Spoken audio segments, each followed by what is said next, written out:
All right. Let me just fix that real quick. We are live. We are live, ladies and gentlemen. G2 versus EDG. The second game of the day, actually, which is super unheard of because usually I only watch one game per day. However, today we had two America teams go up against each other, and just like they said, Trace Esports just took down Leviathan, which truly was upsetting, at least for America's fans. But hopefully G2 will be able to make my day, and hopefully I'll feel better about it. EDG with G2 with Icebox, EDG pick Haven, and Bind is the decider. Ooh, that's kind of a tough map pool. I'm not gonna lie to you guys. Let me just, all right, audio's going through. That is good. That is good. That is what I want to hear. And yeah, I don't know, honestly. Like, shit is, it's popping off here at Champions. It's popping off. Like I said, Trace Esports just beat Leviathan. It's about to be crazy, brothers. It's about to be crazy, man. Hopefully this is not another upset, and hopefully G2 can pull through here. I'm praying. I'm hoping. Otherwise, I'm going to be very, very sad. Very, very sad indeed. But they were able to go ahead and pick things apart moment after moment. This is going to be a tough one here for EDG, but if they can hit those highs that we have seen from them in the past, I think they're absolutely capable of dealing with G2. It feels like they're on the up and up, and right now we can see a bit of a pivot compared to the last time that they played on Icebox, as Simon's going to be there on that KO. Yeah, I mean, it's just kind of, what other initiator do you want to go with? Which Flashinator initiator do you want to? Flashinator. I like Flashinator. Flashinator. Hey, that's good. I like it. it. Yeah. No. But, you know, Gecko or KO seems to be what most teams want to run with. And we already know what G2 does. The Harbor here, Valorant Harbor, really, really impactful. He's not just a fragger. He's so smart with the way he uses utility, the way he's going to set up those cascades and high tides. I am nervous, So patient, especially after what I just saw from Leviathan versus Trace. Also, if you guys want to check that out, it is on the channel. It'll be under the live tab. You can go back and watch the VOD if you guys want to go back and watch that game. Just letting you guys know. But I'm very sad. I'm very nervous, very scared. Imagine saying you have the tragic hairline of the two of us. What's going on there? Yeah, and I missed the memo. St. Patrick's Day was a few months ago. But we're going to get into the action soon enough. G2 versus EDG. And listen, there's a couple of things you can go into this match talking about. One of them, though, much more important, given the fact that we just... It's been a while since I've watched Edward Gaming. I'm actually super excited to see Kong Kong play. Kong Kong is crazy. China, #1 seed. They're used to that kind of attention being settled on them. They're used to all of that expectation as well, and the fact that they had that poor Shanghai performance and needed a return of it. But G2 on defense, first half. they're losing steam, and the rest of China is catching up. They're just gonna give away that orb, okay. In terms of overall placements. We'll have to see during this match. Yeah. If they can get a win here, that would certainly put the attention back on EDG as the team to lead this. What is EDG cooking? You're right, they're doing it by committee at the moment, which is even more brilliant to watch. Kind of crazy that on the same day that I have to watch... Wait, how is Trent so low? Wait, what the fuck happened to Trent? Why is he one shot? Beginning to end usually. But it's kind of weird that on the same day that there's two America's games, they both go up against Chinese opponents. Shots rattled by Leaf is going to be giving him a lot of space there, playing for his own life. Simon, the plan, nothing to push it back. 5v5 retake on pistol. It's a bit scary though, because nobody on EDG is low. Oh no. No, not again. Please don't make me sit here and watch this. Maybe a few more where that came from. He's eager for okay, okay. Leaf gets 3 though. He will challenge, standing tall. This guy is nice. No, Leaf is 1. Did Smoggy forced to back away here, still with a plan down, time ticking. Leaf Not too many options left for him. Has to stick this one just for the win cons. Having a defuse, sticking it all away. Slow body full attack. No! Do it straight to the chest of one singular leaf. And Fuck. pistol round. Fuck, man. EDG. Fuck. Great beginning. Why do I have to watch all my America's teams lose, man? Can we just win a pistol, please? Kong to open up. Gets double faced or at least traded, or an attempt to trade, I should say, from Valen. Ooh, that was a collab. I didn't even realize that. Pick up 3 on his own. So great individual performances from both of those players. I think Kong's going to need to try to take moves like God that, where damn, he my guy has his nose in his monitor. him or trying to trade him. He has to try to outskill G2 today if they want a chance at winning this. The whole of EDG does. Because we talk about it so often, but this G2 team, they are so disciplined. Yeah. You know you're not going to be able to catch individuals on their own too often. They're going to be trying to set up these team plays. And I don't think that's the area that EDG should try to fight on, having better teamwork than G2. They want to lean into their strengths, which is the individualism, the brilliance that they can pull out at times. If they can drag teams into that tempo and play style even better, the trouble is G2 not really privy to it. They don't particularly like to opt into it. No, they are an extremely slow-paced team, especially once the side swap and G2 get onto the attack side. But you can see here, for example, no G2 players on the defensive A contesting these angles. They allow EDG a lot of space. I think Ice is gonna die from spawn if Jonah P doesn't get him up. No? Okay. Thing is, though, if you play retake all the time, EDG are going to get an idea of that, and then they're just going to start vacuuming up space without using too much utility. They're going to have. Oh, Jonah P doesn't clear it. It's going to be on aggressive angles. Fuck. At some point, you do need to mix things up and go for contests, tuck somebody in the pipes, run strats like this. Okay. This is getting a little bit messy. Nah. It is cleaned up with 4 players surviving, so EDG will be happy with that one. Keep it moving. On forwards now into the bonus, bit of extra weaponry. And some good players with some good ult points there as well. Getting closer to Simon and Chishu's ultimates. Which Please don't let me see both America's teams lose today. Please, man. Get to see what G2 are doing. Just one of them. This is one of the rounds where you might expect them to play a little more aggressive. You know, we talk about G2 playing slowly, but that doesn't mean that they're completely passive all the time. They do have aggression. They do like to contest, tuck people into nest, fight over B green, for example.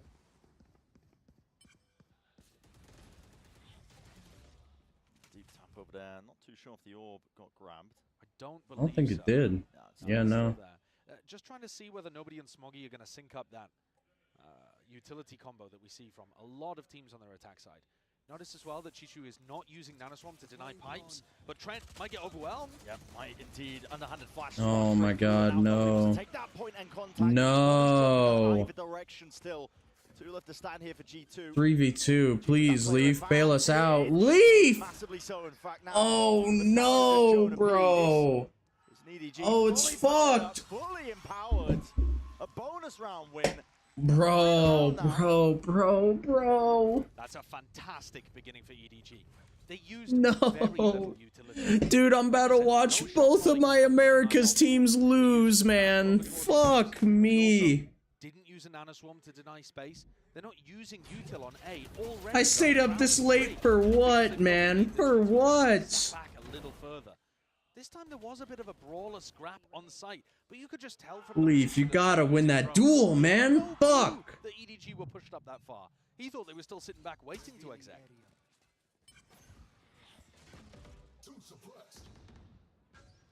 Valen likes to get the read of teams throughout a series. Sometimes G2 will be a bit slow off the blocks or download their opponent as the games go on, sometimes from map to map. I'd agree with that point. They tend to take a bit of time as well, like you said, to download the opponents and make the necessary reads. It was becoming a bit of a chore, honestly, watching them in Americas. They drop the first map and then just go on to rinse by the time they got to the 3rd. But what that means is, if you're a team like EDG looking to secure another massive win for China here today, it's about trying to punish them when they're in that warming up phase, when they're gearing up. You want to get as many rounds on the board as early as you possibly can, so that comeback becomes impossible. Leaning towards B. Interesting. EDG just be ensuring to take this one slowly, steadily. Orb in front of them too. This will really matter about how Jonah P handles this. Benefits of getting off to the start, bit of snowball onto their own attack side. I mean, Jonah P definitely hears that.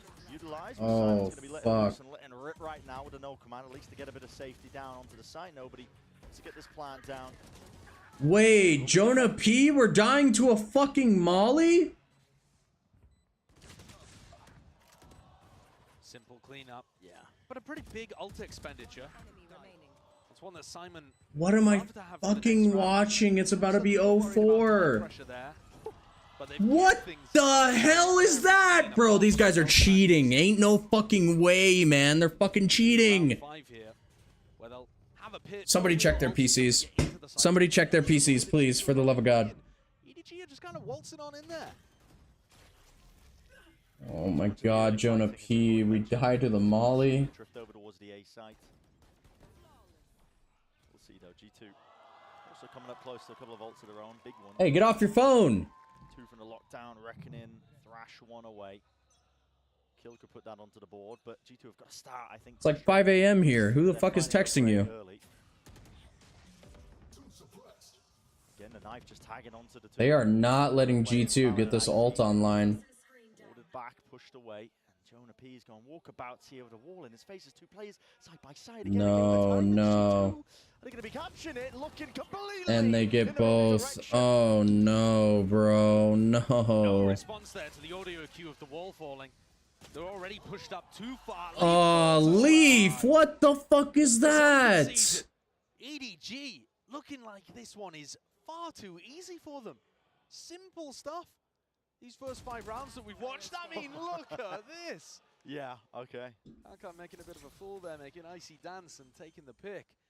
Alan's the final one to pick up the pieces, and it's as likely. It's about to be 5-0. Result for the next round. 1v5 here. What am I watching, man? It's impossible. Oh no, dude. Is it even worth me watching this game, bro? Should I just fucking go to bed? Like, what am I looking at, bro?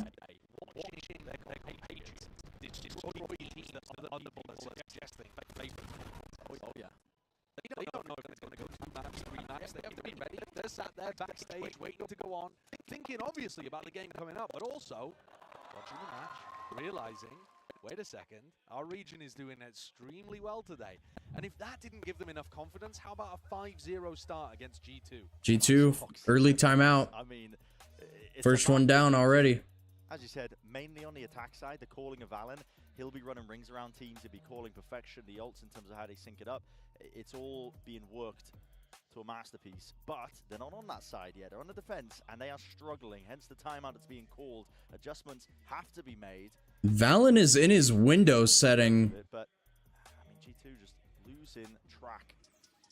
I think in that previous round, G2 making a hard read that when Are we getting a tech timeout? over towards A, Valen, he's thinking about going for the ult orb. He backs off and he's thinking, all right, this is similar to what I've seen before. This is EDG contacting in behind this utility onto A. And in fact, completely wrong read. EDG mix it up, drop the wall on. I don't think we're gonna get a tech timeout. Just for people who haven't been aware of both of these teams, if you haven't been following them in their regional leagues, I thought from watching EDG, now they don't think this because they don't permaban it, but I thought Icebox was their worst map that they play. So for them to be 5-0 up right now, looking really prepped and running rings around Valen's understanding of what's coming at him, pretty fantastic stuff. I mean, bro, Trent is 0-5. Come on, Trent. Well, and another pause. I see the timer frozen. Yeah, we got a tech pause. All right. That strikes, especially when you don't see the timeout. We had a lot of very late hit rounds in our first series of the Tech day. timeout. Everybody relax. We could be down for a very long one today. Been here a few hours already. Yeah, buckle in, get some snacks. G2 on the attack side are going to be slow as well. I was And here it waiting is. for it. Confirmation. God, Pansy lands in Korea and this happens. Okay. And this will give more time for Valen to be thinking about things, but also when you've just come out of attack timeout and there's ideas that you want to implement, that's frustrating. Yeah, definitely is. Gives them a bit more time though to think it through. We'll see, find out a bit more information in terms of what exactly is going wrong. Yeah, And it looks like we're going to be back in the game fairly shortly as well. The timer's already ticking. We're into this next round of Icebox. So very small tech pause, nothing to be too concerned about. G2 trying to make sure here that they get good info on A, tucking Valen into Nest. It's a bit of a bluster, isn't it? 4 of their players looking to try and fight this one. Waiting a bit of time out here with a Dizzy and the Dart. But they're playing so slow. There's an EDG player at least around, but I don't know how many. And the slow pace that EDG are applying right now is making G2 just sweat a little bit more. Valen even going for a couple of peeks here, but he's missed. Oh, no, not quite. Nice. Nobody just missed the timing here with a Cove to evacuate. It's going to be safety in numbers. Backing all the way out of A. Good play. Choosing not to try to turn that into an all-out brawl like some teams might. There's that discipline of G2, dropping back in the 5v4. But with their weapons, still 3 players with Sheriffs, it's not yet a clear advantage. Certainly is not a clear advantage. That's cleared. About 40 seconds. Look at all the space that Chichu got over towards B very early on. Dodge on those shots. Could have been bad for Simon. To be set up here. Leaf doesn't have the weapon to try and push this one back here, so should be an open side, but also being committed, and I don't blame them with only 20 seconds. Could be the difference maker. Simon gonna be sticking that. The timing in tube, the timing in tube. No way. Oh, thank God he only gets one. He just whips it around and rips the head clean off. Out of reckoning. Attacker ult. Leaf is dead. And stop this one before it gets out of Trent's hand. one. Players are weak. G2, they committed a hell of a lot into this round for them to try and lose it. Slide awareness, Smoggy already wrapping this one. Thrash connecting. Nice. And there's still potentially that time on the board to make a go of things. Damage done though.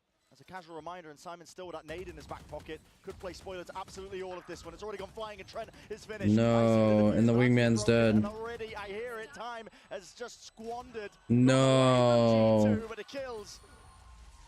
Not away from these EDG players. Edward today is game. Bro, I don't have the energy to do this, man. Come on, G2. That tuck into Nest not cleared properly by EDG because they're contacting in, because Like, if you're gonna make it quick, bro, don't make it a fake comeback like Leviathan did. Then again, Ascent was pretty fucking open and closed, you know what I'm saying? They still had that fragment to work with. But bro, fuck, man. I think doing the same thing on A would be silly, but you know, going for a mid push like this where they triple up does seem like a decent idea. They were threatening flanks like this constantly in their opener against Paper Rex. Using the drone now to take that space. Don't see the turret. It does give you access to flank most of the way. Instead, that one's just watching towards the flank because EDG want to go for this. Yeah, I mean, that will go down here. they just full go into the site. This turret position's actually lovely. I'm kind of reading them a bit. Wall. If the turret was on the left here, it would get blocked off by the Viper wall. So it's broken. Lure EDG now to the flank as well with a snow command emanating out. Valen though. Good kill from Valen. Wasn't expecting that one. Looking into the wrong direction. But the first kill does not necessarily mean a round win. We'll do the rest of the work past that point. Dizzy to clear this one. G2 blinded. Oh, still lands. Still gets the kill, bro. Oh my God, no. Nice. We finally got around. Let's fucking go. It's the same flank play that ends up working out for them. It's been a finally got around. Finally got around. Let's fucking go, G2. Heat up. Heat up. They get the round done.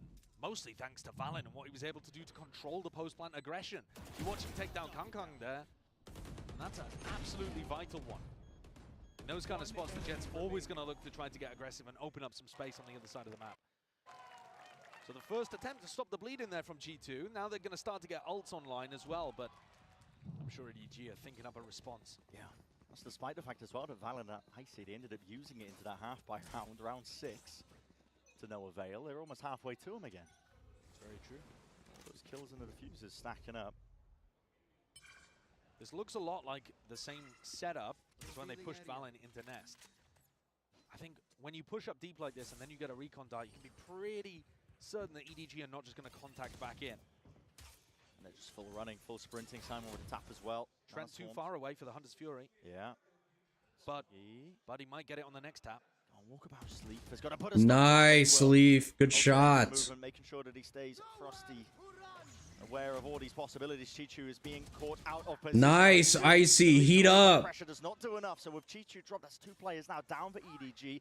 Plan going to be committed. Simon gets it, but that's going to be a tag onto him as well. Nice. Already players fall. Well fucking played, G2. Well played. For a flawless round to get that second round just underneath them. You see what a difference it makes when G2 anticipate what the round looks like from EDG, what nobody is calling. They had the protocol to flush out both of those lurkers through mid. Great discipline to even think of the second player in that spot. And the fact that they'd pushed out on A, got the recon deep as well, gave them enough peace of mind to know it was a full B hit. They weren't worrying about which direction things were going. The things that were working for EDG well early played, on, man. they were quiet and contacting, making it very difficult. EDG timeout. And G2 were playing more passively. Yeah. At the Wow. moment, this seems like a very good We adjustment. win 2 rounds and they insta call a timeout. EDG are going to try to make one of their own. See what Muggle can do. And Haldong, of course, got a lot of experience IGL in this team before in the past. Yeah, it's an interesting note. I mean, we didn't really talk about it too much when we were covering the EDG game recently, but sometimes a shift up is what you need, honestly, because this EDG team, they felt just, I don't know, knocked down, unable to really get back up, I think, as well after that series of losses to Shanghai. But they make a series of moves, switch it up. Haldong in the assistant coach seat, fresh perspective, I think, especially from a former player, maybe exactly what the team needed. Yeah, I think I would phrase it as that they had hit their ceiling. They were still performing very well in China, but they'd had one breakout event last year at Tokyo, and they weren't able to replicate that. They weren't able to go further than that. And so at that point, you got to take a risk. It might make you worse, benching Haldong and bringing in Simon and making all of these changes. But if it doesn't, perhaps it's the thing that's going to crack you through that ceiling and bring home a big result for a fan base that is extremely hungry for it. And now they're in a race with the rest of the Chinese teams by the look of things to crack a big result here at Champions. Yeah. Snipe just unable to get broken early off the rip here that Simon keeps throwing out, so he gets the tag and the information. But it doesn't push G2 back. G2 still get good information. And This go for is not A. Yeah. Yeah, this usage of the recon dart, stuff like that, it's basically exactly the same round that we just watched. Last time, the wingman got denied by the nanoswarm from Lee. Nice, and we got Then Gecko ult online. deny.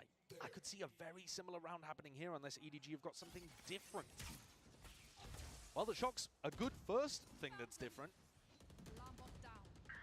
To count the nano swarms, no longer a problem for them. Again, a lot of walking up behind these walls and underhanded flash. Simon wants to make a play for this one. Leaf Nice, Leaf. and there is safety there, but not Damn.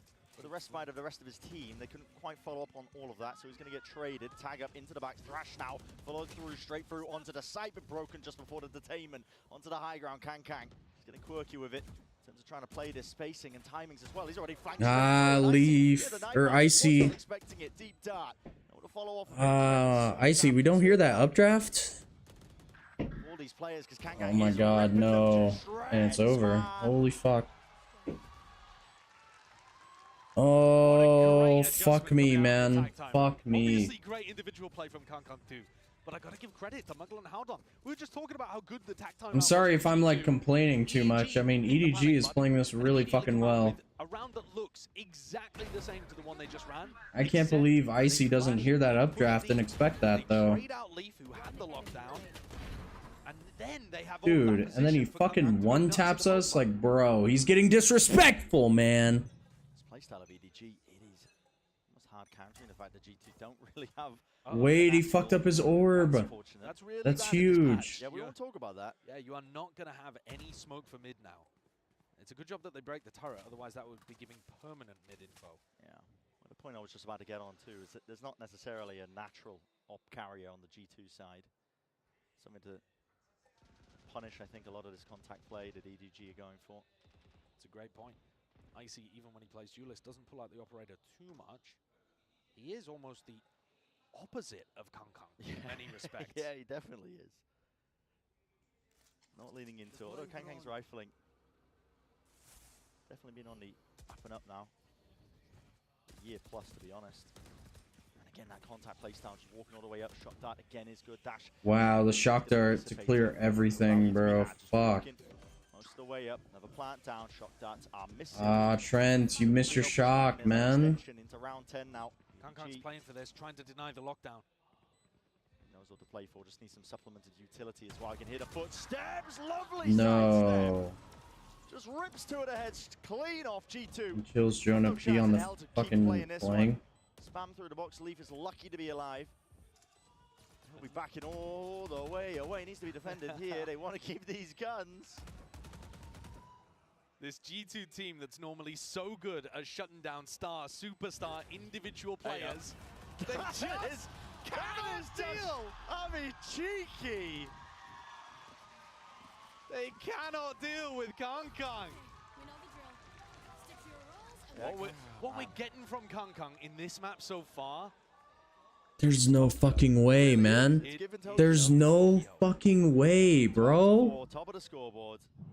Not just for his team, but top of the leaderboard overall. Yeah, and not just the kills that he's getting, but here, completely denies a lockdown opportunity, completely shuts down G2 trying to trade him out.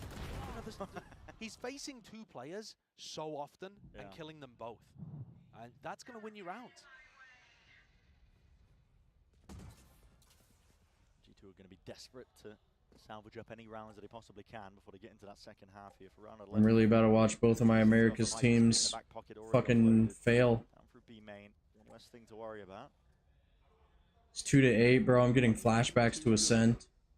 Only a couple of players with a rifle, so you're looking at Icy, Val, and Jonah P to do the damage. But I've seen G2 come back from stronger things. Come on now.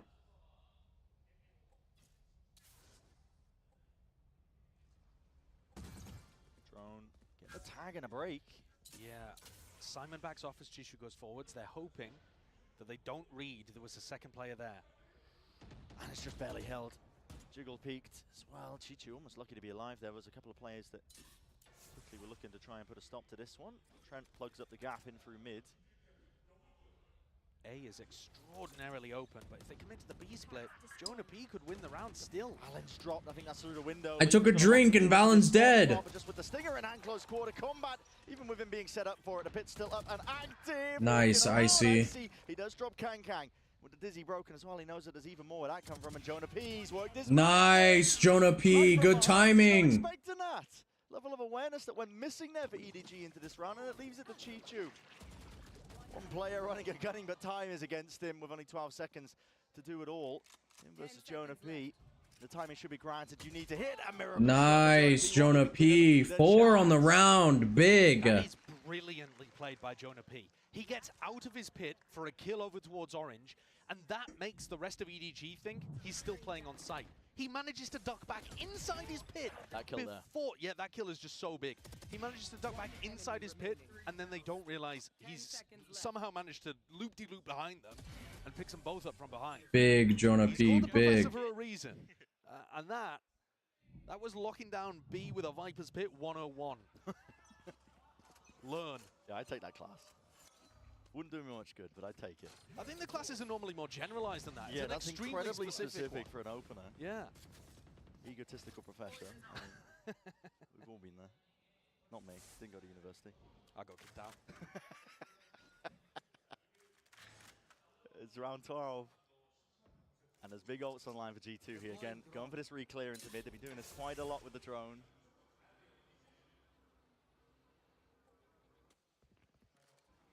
Gives them peace of mind in that Yeah, we didn't see anything. Good read, at least, that this is going to be leaning over towards the A side. Now, they do have, again, the ults for the retake. Yeah, and they're going to try Ideal, to... Leaf dropped. No. That's huge. No lockdown now available, and Simon, if he pops ult, can deny the reckoning. He's just got to get the timing right here. You should run. Locking down one avenue as well. Lockdown's going to be just dropped straight into the center of the site with his flank. They're going to be pushed out into all these extremities, and Smoggy is left to watch most of this one. Tucked, crouched. The peak timing is absolutely everything. No. Smoggy delivering death blow after death blow and toying with his food at the end. He knows that he's essentially wrapped this one up. Valen gets a kill, but not giving Jonah P any easy access. Not to the body. Valen shut out. Chichu with a movement, nice little jiggle, pit in the face. Jonah P shut down and shut out of the round entirely. This is a 9-3 if I've ever seen one. And a beautiful half from EDG. I mean, the way that they played around the ults in that final round, completely outplayed G2. And then Dude, you if think back G2 to is gonna previous lose, rounds just get when it over Hong Kong was quickly, pushing man. onto screens to deny lockdown. I don't have the Just had a patience for this. phenomenal I really awareness don't. of how G2 are going to play around ults this whole half. How are we And I'm sure losing that's to gonna extend into the China next. teams, bro? Like, what is with it with America's and China's team, bro? We just can't win. We can't win. It's impossible. It's literally impossible. Condition guaranteed, and get $800 off the new Galaxy Z Fold 6, only on Verizon. NRG, Billy, Leviathan, Trace. Fucking G2 versus EDG. Like, come on. Come on, G2, man.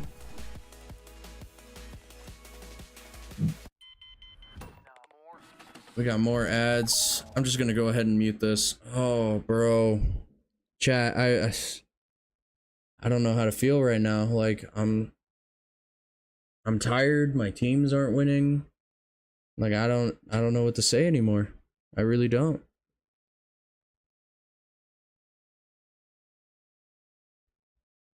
Like, if it's gonna happen, just get it over quickly, please. Don't make me have false hope.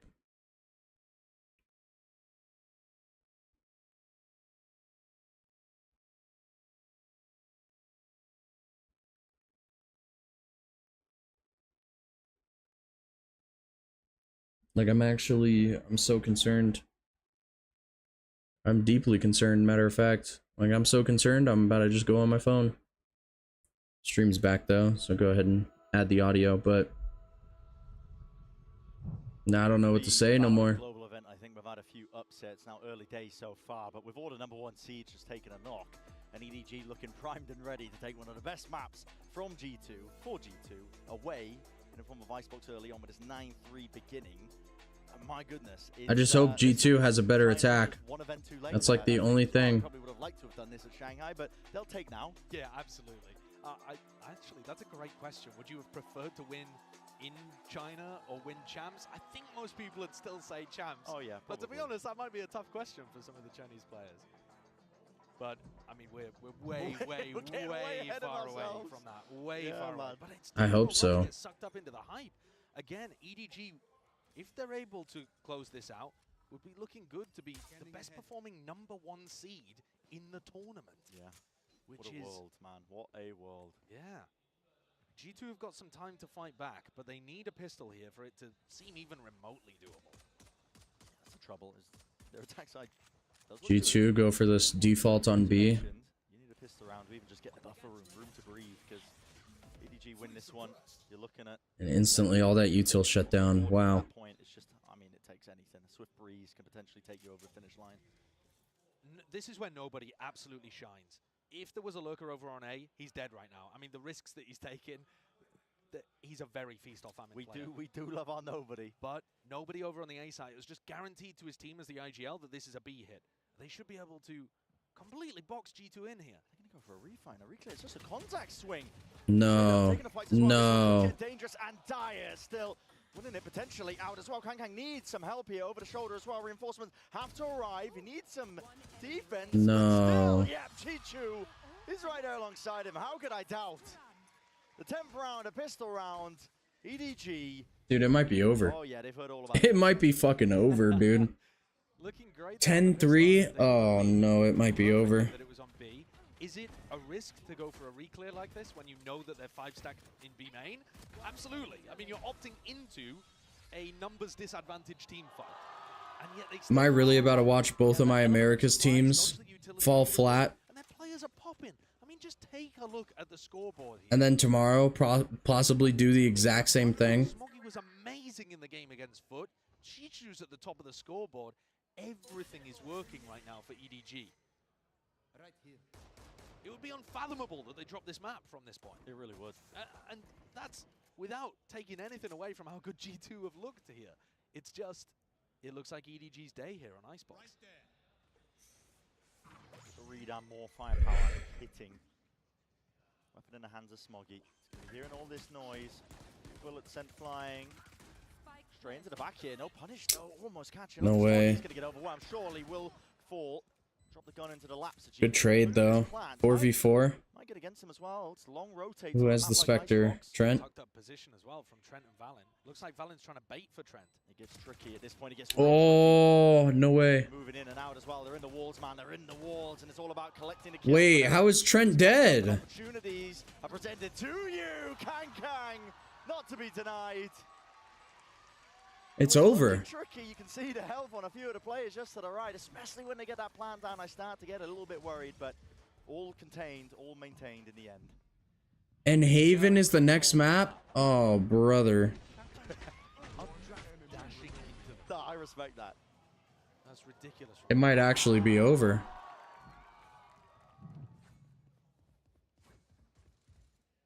Nope. Time is paused. Yeah. You know what that means? Oh, it's a timeout. This time. G2 timeout. Okay. When you call tac timeouts after only the pistol and the follow-up, yeah, I'm worried. Yeah. Because what kind of input can you really get from your coaching staff here that you didn't get during the halftime anyway? I understand that EDG are up to 11.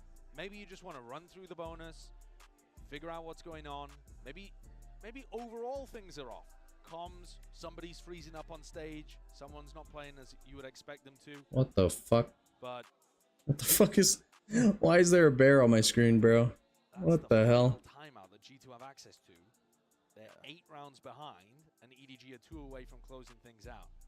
Sorry, no more adjustments. I mean, I think Josh might have a chance to talk to his team in just a couple of rounds' time, to be honest. Definitely face will. to face. At least the turnaround mentalities. But maybe just throwing out. I honestly haven't seen G2 play Haven, so I'm a bit concerned. EDG have right now, and I feel like it's one of their main bans, so a couple of the players didn't invest. if they don't win this map, Kang might even just be choosing to make sure he can save up for an operator. I got some serious concerns. Not just because it's a map that G2 are great at and EDG have looked a bit rough on in China, but also because G2 have all year been excellent at shutting down individuals that meet them one by one and get double kills, get multi-kills on them. They are very, very good at trading that out. We have seen so many multi-kills so far in this map. Huge ones, massive impact. And this looks like a scrap on B. I don't like this at all. Hold in their face. Start to try and get your way past this one here with a dizzy. Good dart, though. G2 send a couple of bullets through. Do collect the one. Drone as well on top of it. Kang has to respect that. So we will back away. Chi-Chu. Free exploration. Underhand with the flash as well. Right from behind. That is sublime, man. EDG just cooking in the moment. And they brought it to that 3 versus 3. Bro, what am I watching, man? He gets away with that flash, and it blinds both players in orange? As well, these timings are taking almost to perfection once more. Stop to anything that G2 are trying to go for here. 50 seconds left into the round. Could call for the pause, but Viper's down and out. Can't even wall up and just try and fake like you could be rotating. Faking like you could be walking up. Valen's hard committed. Bodies and shoulders peeking out wide.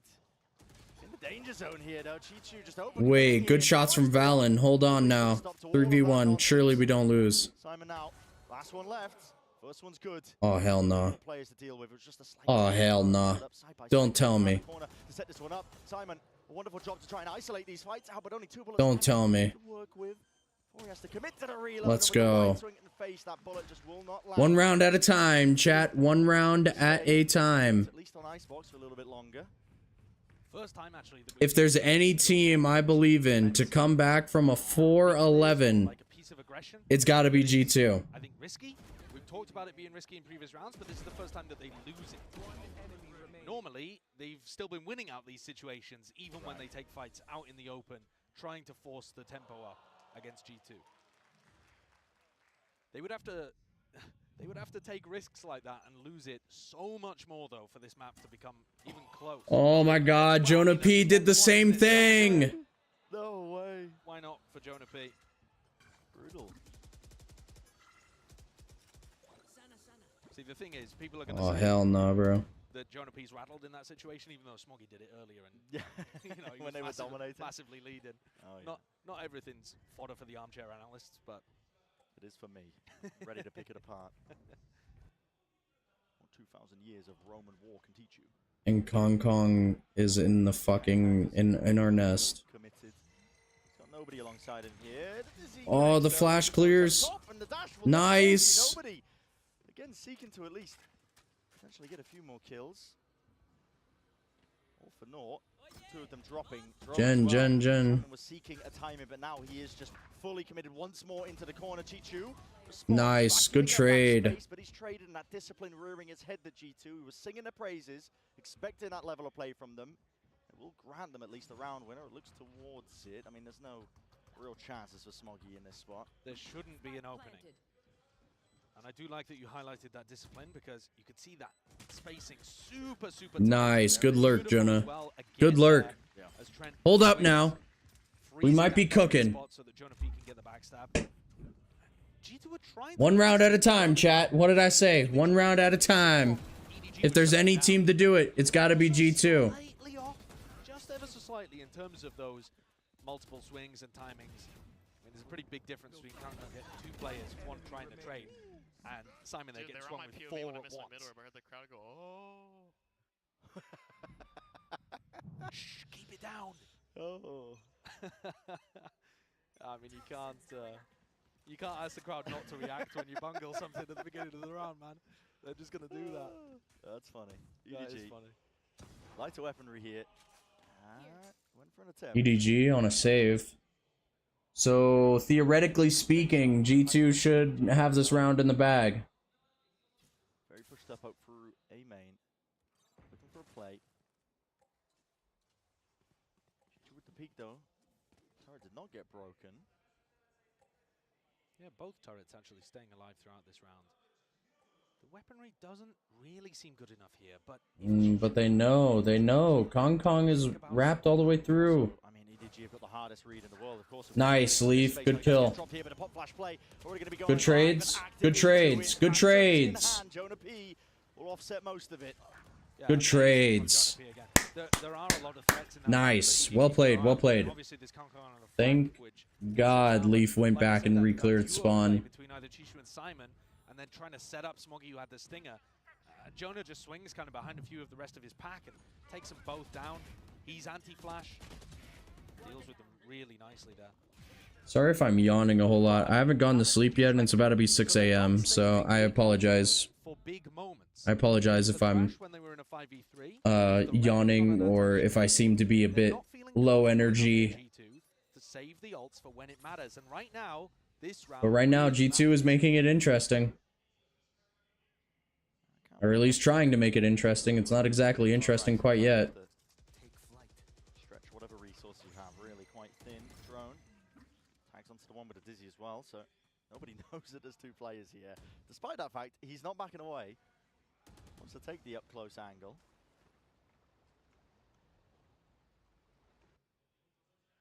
These are the kind of moments where it No, I can't stop yawning. aggressively like this because again, you're 5 rounds up. You actually don't need to take these kind of risks. But maybe a risk like this will end up putting them over the line. What are G2? What are they waiting for? Drone's going to be used as well, so nobody Bottom? get the hell out of there. KJ ult. Down's going to be used as a response to this. EDG going to be. They have Sova. Yeah, there's a Sova ult to break this one, so someone to break that fast as well. Plant down from Icy with the wingman dropped, so at least get themselves into the post plant. They've got plenty more util where that Okay. as well. Look at Jonah P out here on B, by the way. He's going to be trying to wrap Nice. Nobody's way ahead of the rest of his team as well. So with him drop first kill advantage gone away. Nice, Icy. Nice, Icy. Into the fray. Icy. 3 on the board. There's 2 plays left to stand. You know, Hold up now, chat. Hold up. Actually an ace, but not anymore. Nice dink. Finally strikes right from behind there. So all the timing's taken. And Icy's just running his body in. What Bends the at hell? end of a stick. Jonah P got up to the Viper's Pit, and Icy's not too far away from Thrash now as well after he popped off in that round. He's only 1 away. So after my criticism of how G2 were using their ults... My guy just dabbed himself up. Did I see that right? Did I see that right? Fairly dry to get the ult cycle working again. And as much as we were talking about, EDG massively in the lead, EDG are going to take attack time. We'll see if he's right. Already calling it out Ooh. there. Tag timeout from EDG. Hold up. Trent might have the read, chat.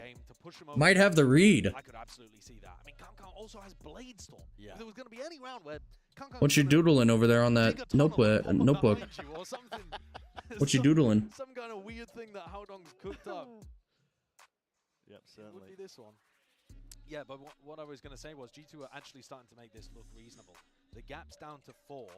They've just won 4 rounds. That's all we need, chat. 4 We're rounds. starting to see Valen really hit 4. up with his attack side call and getting a nice read on what's happening in the game. So How many rounds do G2 need before you start to become a bit of a believer? only one more rifle round. One more rifle round? Yeah, So if they absolutely. Win this, If they win this and win the next rifle round, it's 11 to 9. Probably EDG on a save, but they have jet knives and Sova ults. Obviously, 2 more rounds is not Bit concerning. for G2 to be able to string together. That would be 6 in a row. But let's keep our focus in the here and now because Trent was expecting something silly, something weird. Damn, we got 5 people up in here. Out of EDG have been cooking. Yo, what's going on? As you mentioned, there's Good morning, everybody. in the mix for Welcome to Valorant. be holding on to this one. We got G2 versus EDG right now. EDG. Not going for any If you guys want, I have a VOD on my channel. Leviathan versus Trace. It was a bit earlier. by G2. If you guys want to go and watch that as well. Keeping a very confident read. Not right now, obviously. that G2 Live game first. Come on now.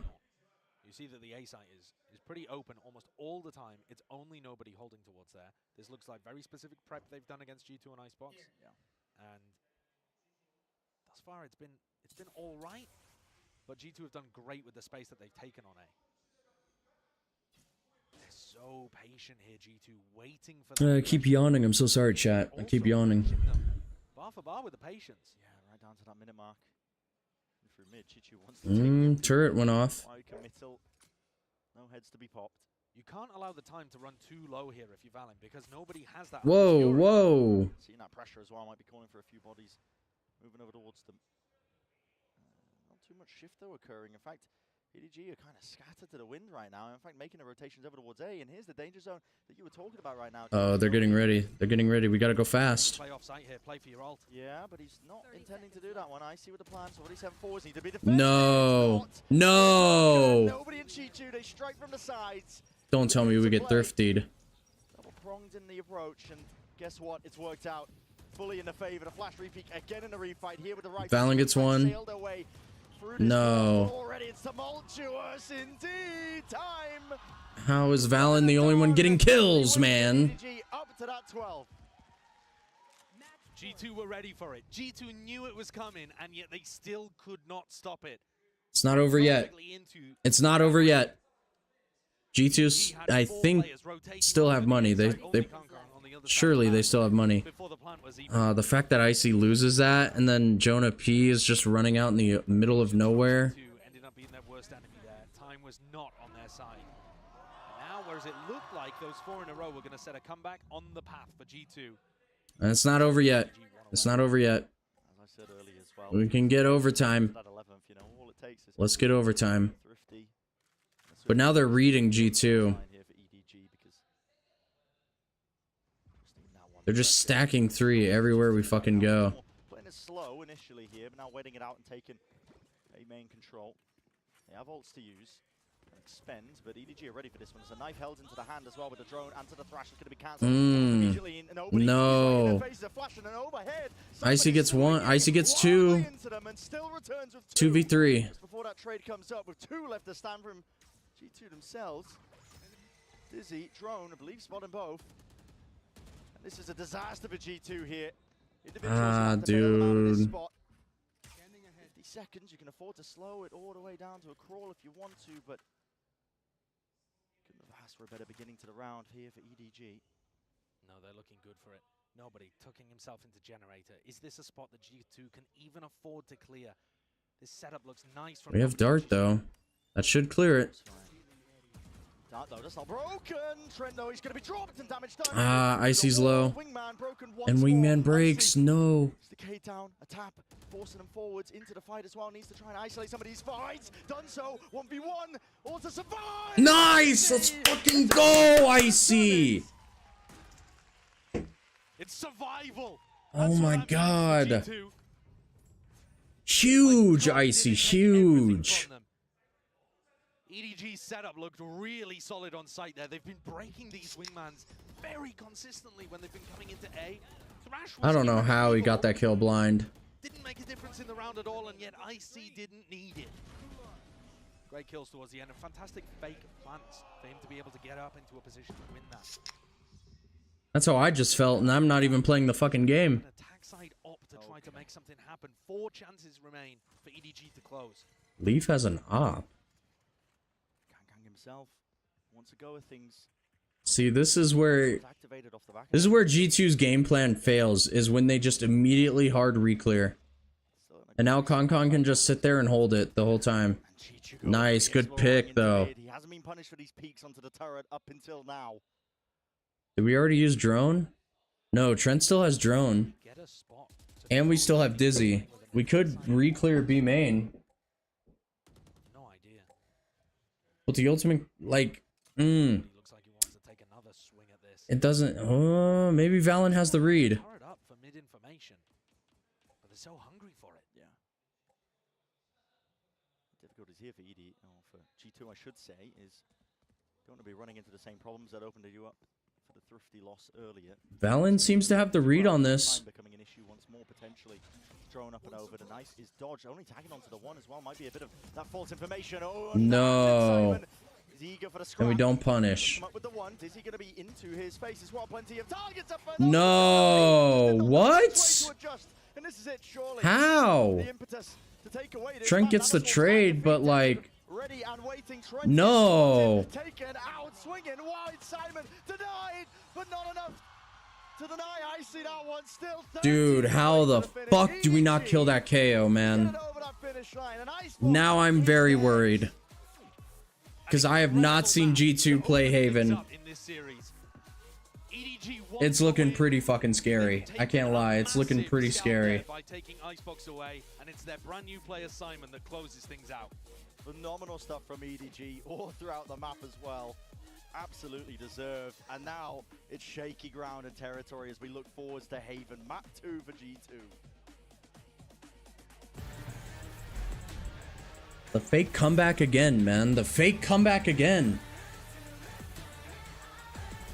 Now you guys are actually like starting to see my face. I'm not sitting in the dark no more. The sun's coming up. All I ask is that if EDG is gonna like 2-0 G2, just make it quick, please. That's all I ask. But I don't know, maybe G2 has something prepared for Haven. I kind of doubt it though. They hardly ever play Haven. Quite honestly, I'd say they actively avoid it sometimes.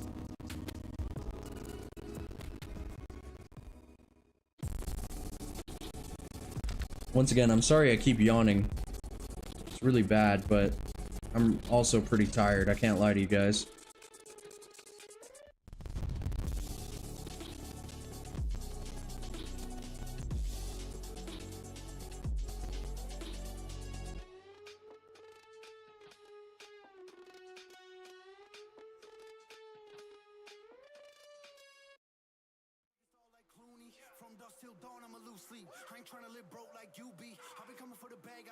Okay.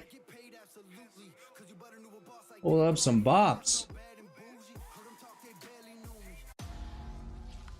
Alright, we got some ads. Gonna go ahead and mute that. Man. If G2 doesn't lose that thrifty, bro, EDG is sweating so much more. I just don't understand, like, some of the plays on that thrifty. Like, why is Jonah P just running at him through like no man's land, essentially?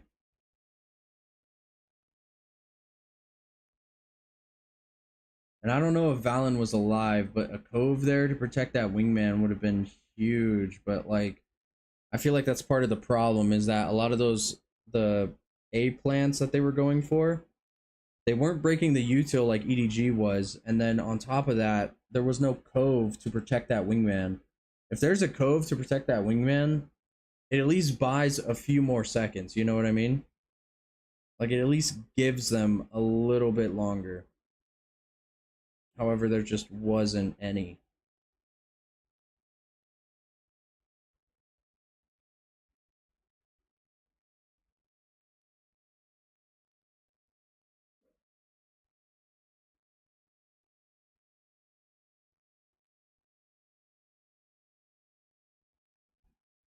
Oh, I don't know what to do. I don't know, man. If I watch both of the Americas teams right now, and they both lose to the China region, dude, I might just have to hate the Chinese region. That doesn't sound better either way I put it. I'm gonna have a strong dislike for the Chinese teams in Valorant. That is what I mean.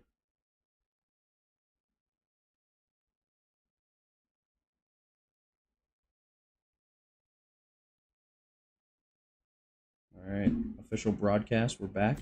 We can go ahead and turn on the volume.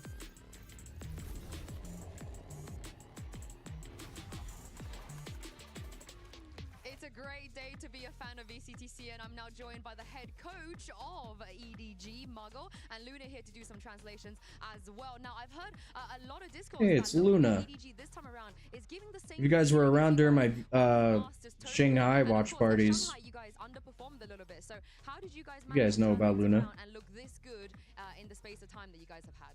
很多人都说觉得这次的 EDG 有一些回到东京大师赛的那个感觉了。那在上海大师赛可能表现并没有那么的达到预期，但是现在你们表现的这么的好，是做了哪些调整呢？进行了一些记忆阻断练习吧，就是忘掉有一些某一些我们后面可能学习的太杂七杂八的东西，然后 Man, a few words I see. 游戏最本身的玩法。I think we're trying to forget that kind of things really like make us be chaotic. Just go back to the pure game. Oh, thank you very much, Luna. Thank you very much, Muggle. Best of luck on map 2. Welcome back, everyone. And, Very short answer. Guys, it's happening. Yeah, you're telling me, man. Listen here, as the host of I'm VCT terrified. Americas, let me just say for a minute, today is a dark day in our history. It's a dark day indeed. We're not out of the woods yet, right? I'm not True. selling out my boys in G2 quite yet here. But True. I'm with you, Golden Boy. I'm with you. Because obviously, not only did they win, they dominated, they looked great.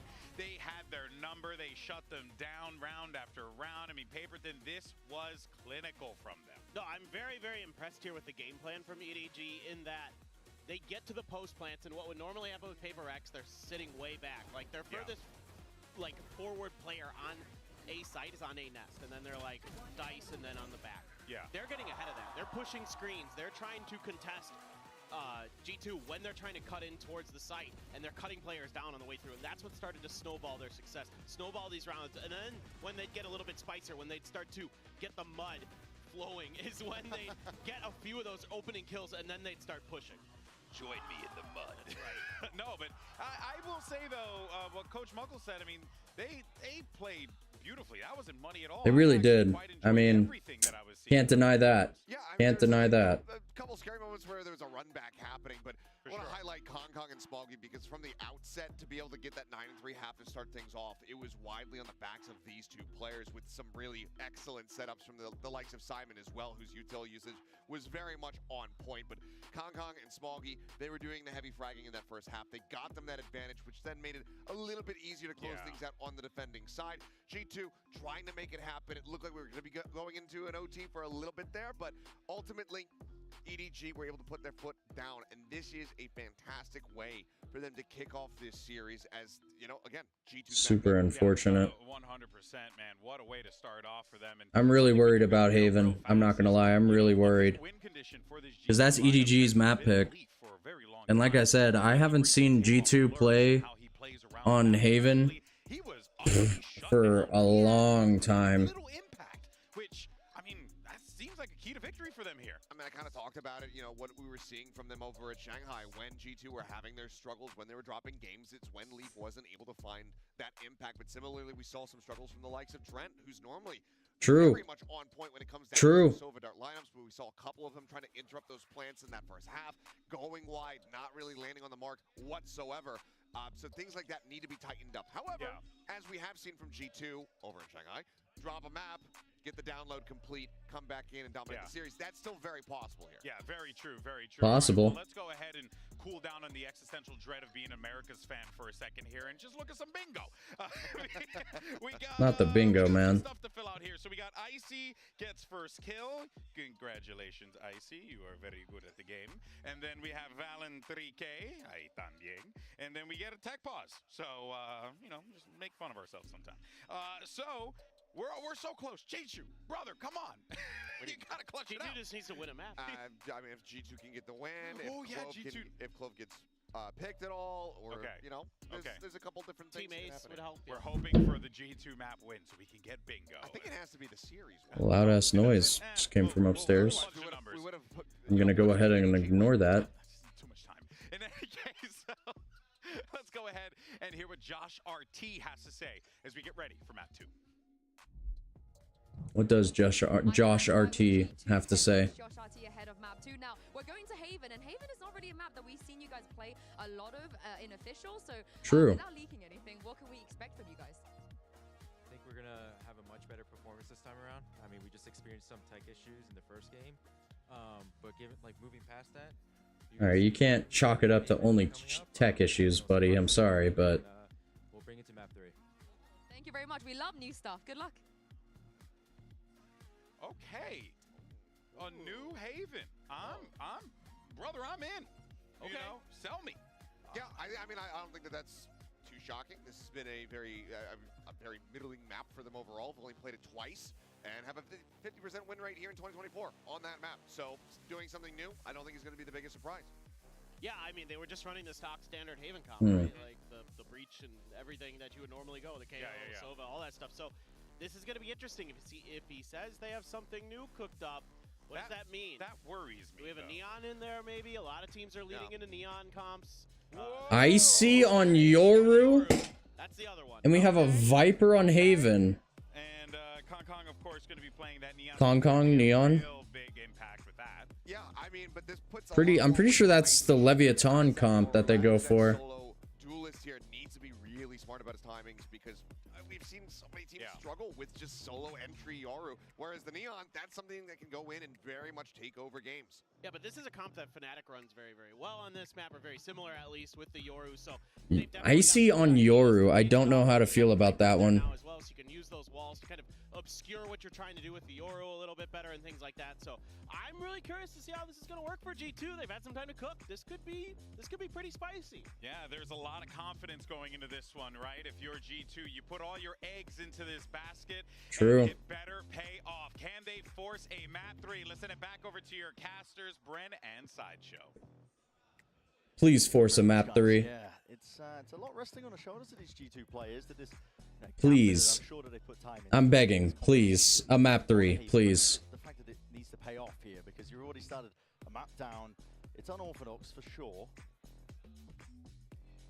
And EDG's actually looking really competent on this map. I liked what I was seeing from them. That's what I'm worried about. The defense side here of Haven with a chance for another EDG looking confident on this map. Their flood defense on this map is beautiful to watch.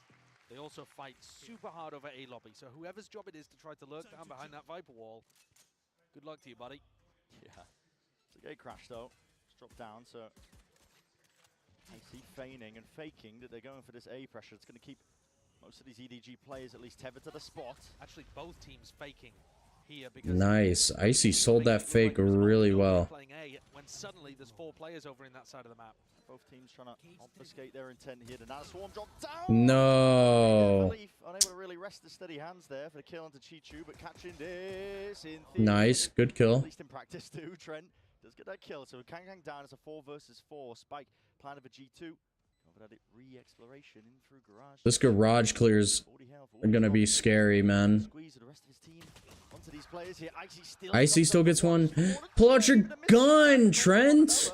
And now just 2 against the 3. G2 have got to try and hold this one back here. Util in the back pocket. Simon's got that fault line. It's going to be let loose along with the paranoia in through CT, bro. Nah, man. No more. Another pistol around here for EDG. We were highlighting the ideas that they had coming into this map. They look well drilled on Haven. That's why it's that. Guys, I'm scary fucking tumultuous worried. territory here for G2. I am worried, man. You know, they've had to experiment. They've had to run different compositions, at least here and now. But for EDG, you're going to start to see a lot more of that, I think. You note as well that Jonah P uses his orb to place that over towards spawn and make the retake very difficult.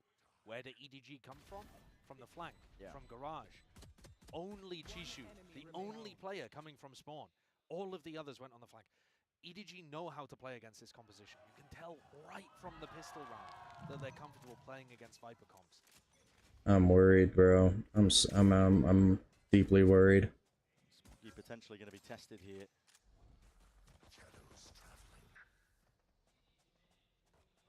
It's just G2 feigning like they are. They want to grab an orb, see if they can pull a few players. Yeah, but that Cypher camera. Full lobby control. Nobody's holding onto the drone like, do I use it? What's going on? Playing aggressively like this is really, really strong against this Viper wall. It's aggressive. It can be punished in other ways. Just bonkers though. Okay. Going for the flash reclear. Wow. The crossfire's already been set up and it's a gun given away, but Leaf has got his back. Leaf, turn around, man. We saw the breach flash come from there. Trying to TP and make a play happen, but it's a second one now accrued up here for EDG. Not too much damage and danger into. Oh, it's not looking good, chat. It's not looking good. I'm leaning back in my chair. It's not looking good, boys. It's not looking good. So they kept all three pieces of weaponry. They're doing fine. EDG's bonus is going to be very potent. And we've yet to really see G2 a good opportunity to get in. That goes there. It is going to be tough for Icy to get into position. Paperthin made the comparison to Fnatic's composition. But Fnatic's comp, the Yoru makes space for an ISO. That doesn't exist here. Someone else on G2 has got to step up. Probably Valen going in and trading these out.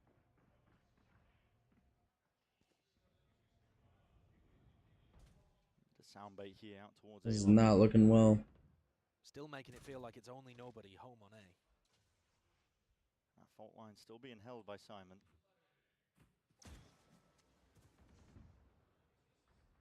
A little bit of mid-rounder, making sure that they can break some of this util. It's drone forwards. And through B. All the trip's going to be dealt with here. Did the drone see him? Surely, right?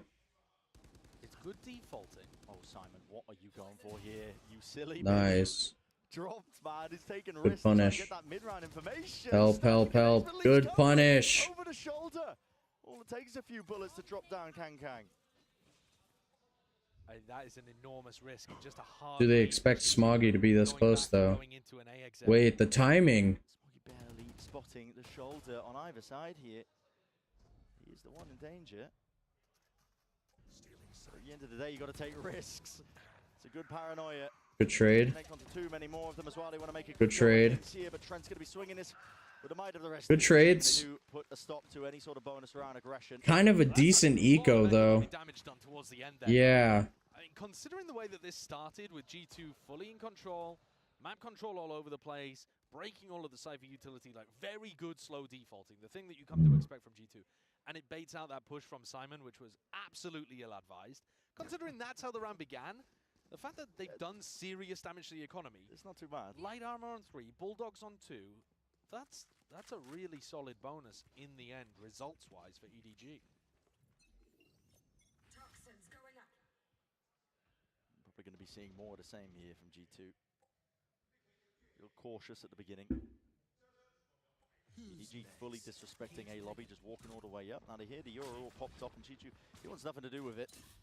Orb over the top as well. It's just straight from the lineup, but EDG player is going to be trying to evacuate. Ooh, okay, good reposition, or good readjustment. In through garage here. Wait, Leaf just saw him. EDG just crossed up, nobody not expecting. You saw the neon cross. Repositioned there, fake into the TP, Kang Kang. Not going to be setting his eyes there for long, but not also going to be winning out the fight. Okay. And at this point, with just Simon and Smoggy left alive, forced to save these rifles. And Simon's petrified. He thinks that Leaf is going to be coming around behind Nice. him. In his head there, Leaf was just pushing out garage, and Leaf is going to be popping out of, you know, window or pushing around behind him. He thinks he's fully stuck in that spot. Now, obviously, we can tell that Leaf had decided not to take that particular snack and had gone off in a different direction to make sure that the post plant was secure in other areas. But yeah, EDG getting a little stressed out in these final 2 rounds with the correct ways to respond to things. It was a beautiful insert, though, from Valen's calling to get Leaf into that garage window position. That was lovely.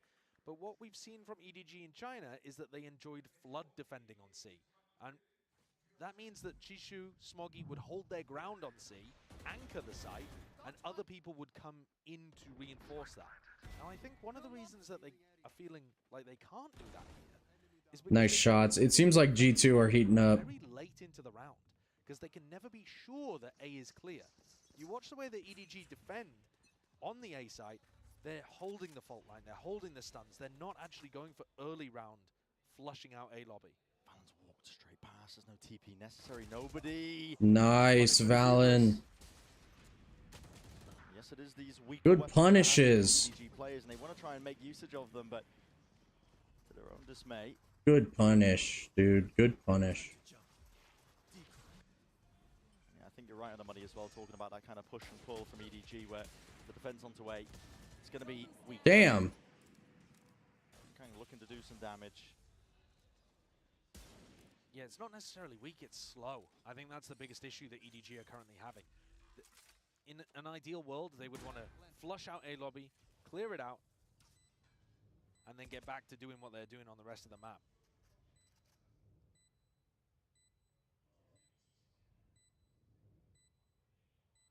G2 just going to be looking to get some players out alive, although Leaf might want to go hunt. I mean, if I had to guess, Pretty big ult.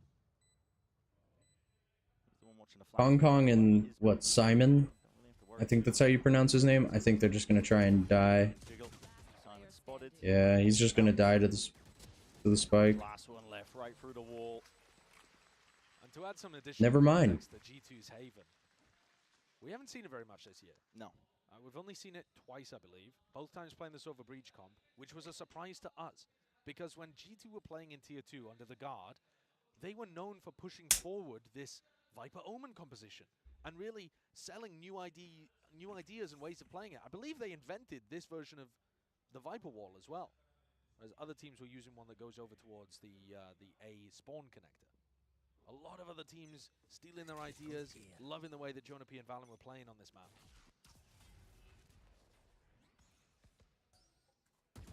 You're already seeing the difficulties for EDG to get a handle on that A lobby control. Unless they fully commit with bodies and a bit of utility to clear it out early. The Viper Wall.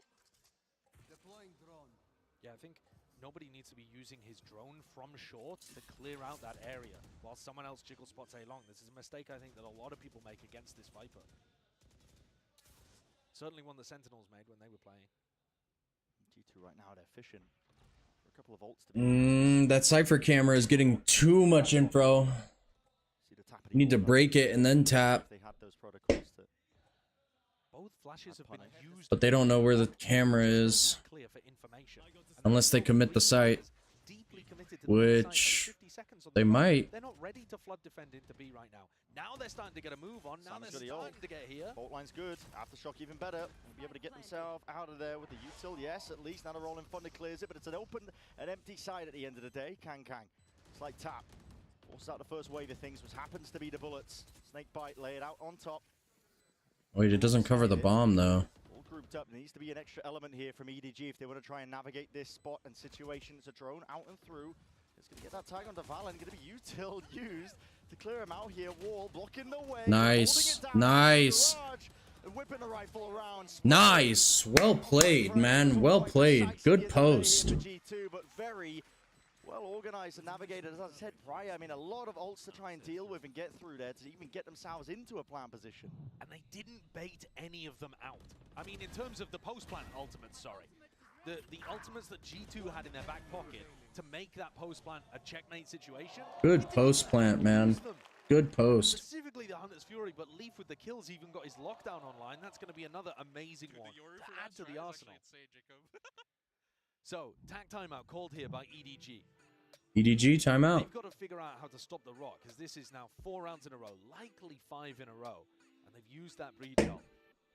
There wasn't really a push down mid. Gonna chill back, relax a little bit Any opportunities for them to push up as we wait. aggressively on C or A.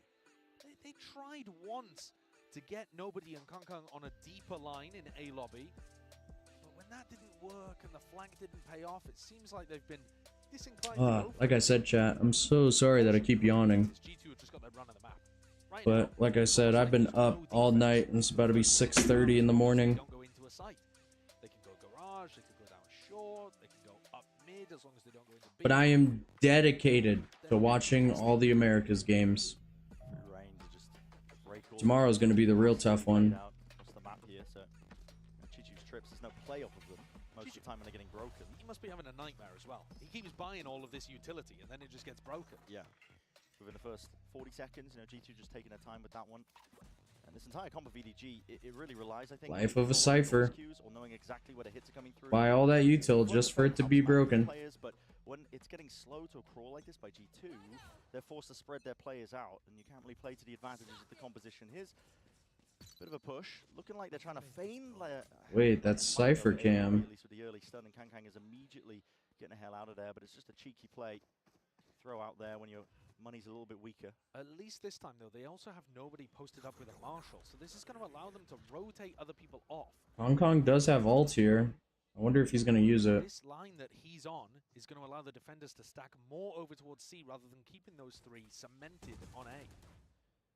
This is the kind of thing they could maybe try to add into their rifle rounds. Oh, Valen, oh my, nobody's catching the contact. I also heard the ult popped off into the background. It's Kang using it, but already understands that the rotations have to be coming through fast at it.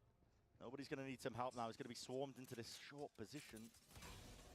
Oh, still there, but it's Hong Kong. Short. Kills need to be found from it. The stun is almost perfect. Yes, it is. What the fuck is Leaf doing, man? To try and refight those areas, and what a time to do it. And Trent. Hold up now, Trent. This is actually mad winnable for Trent. Actually, I didn't realize nobody actually got a rifle. I'm not sure about that one.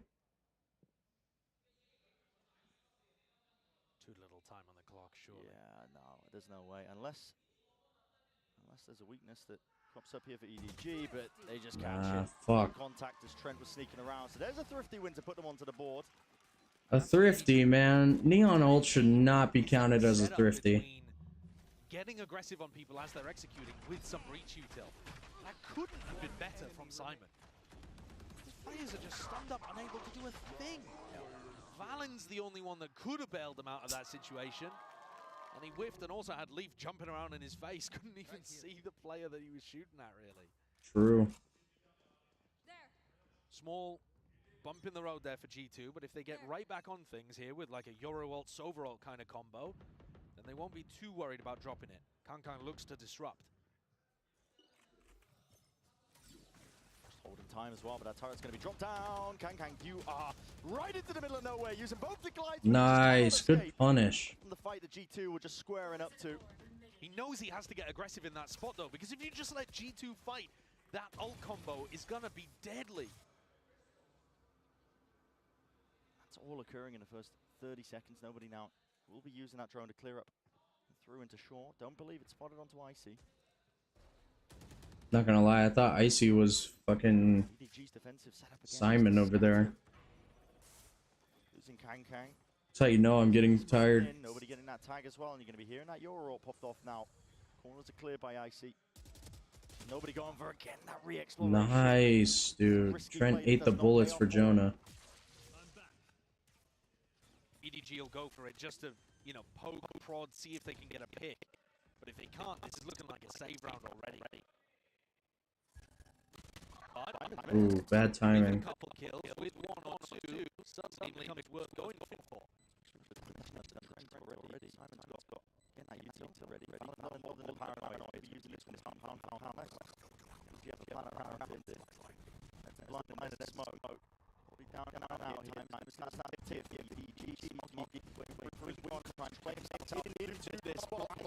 Nice.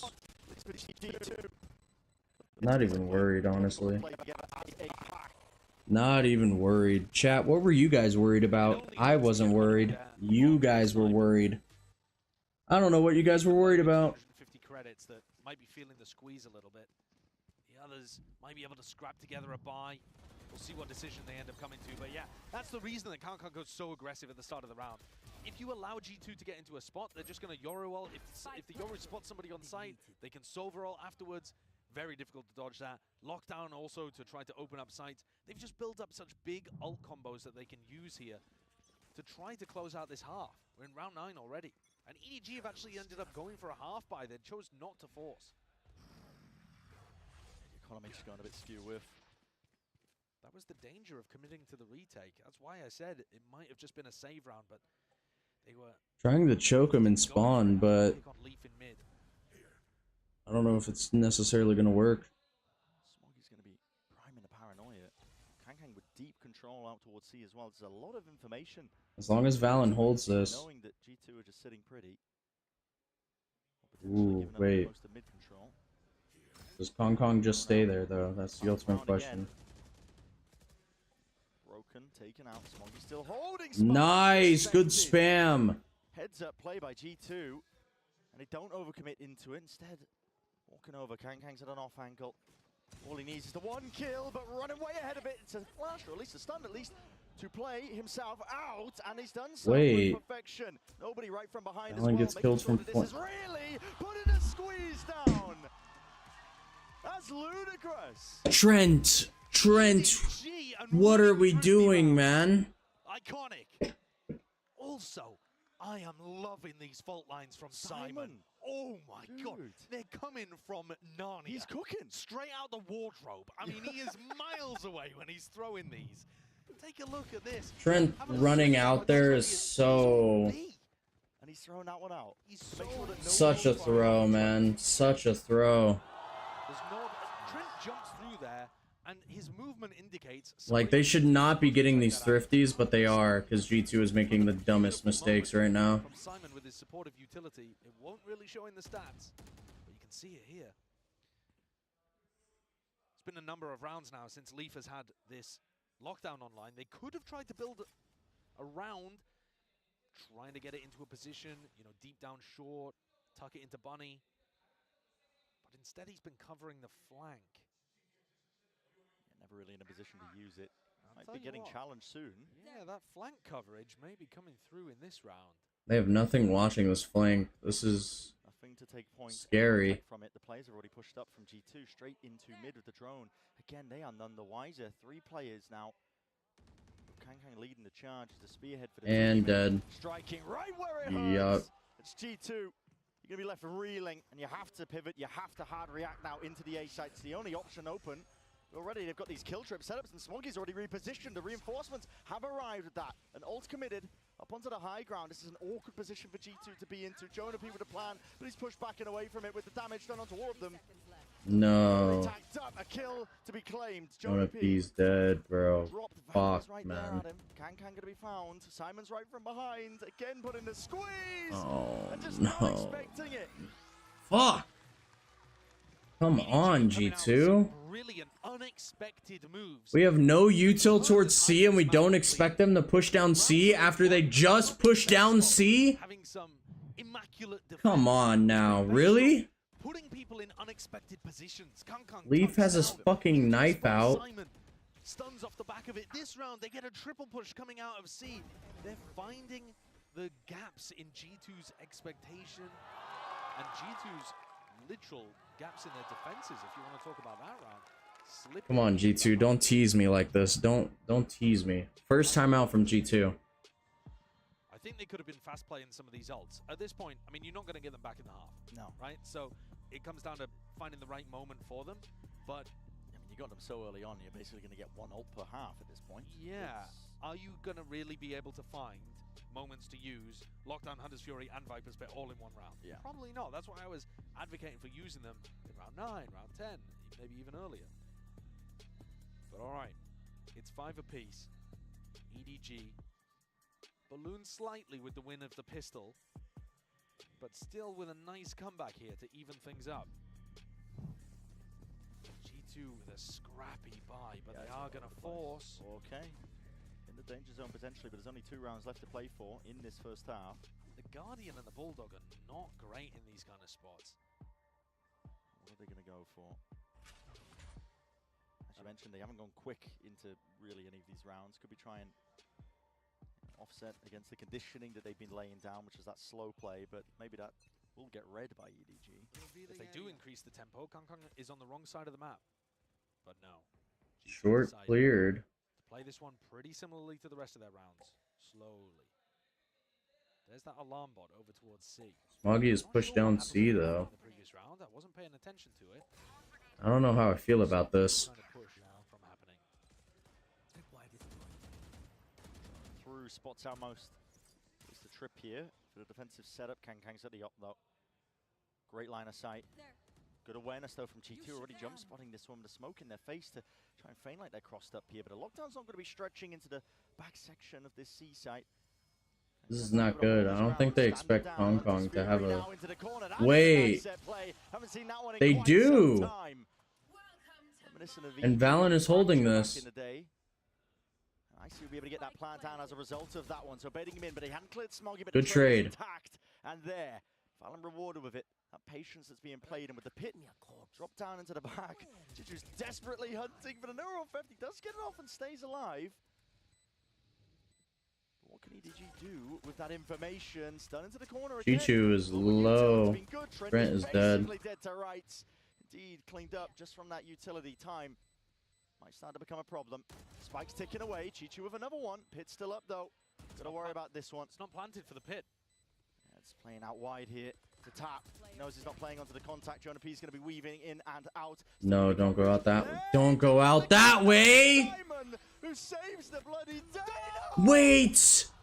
Oh my god. What the fucking eco, man? Our eco is shit. That's a ridiculous situation because there wasn't a player on G2 there that really slowed that down. EDG probably could have played that half a second quicker and still had the same result. I mean, you know, Valen maybe slows things down just a slight amount, but it's all just based on when Chichu gets on that defuse. Oh, it's a heartbreak. He wasn't quite there early enough. Final round of the half. Feels like EDG could have had that one in the bag. Their eco is so much better than ours. His life slightly. Decent damn. No. Wait, didn't expect fucking... Good trades. The blind didn't hit, the blind didn't hit, the blind didn't hit, the blind didn't...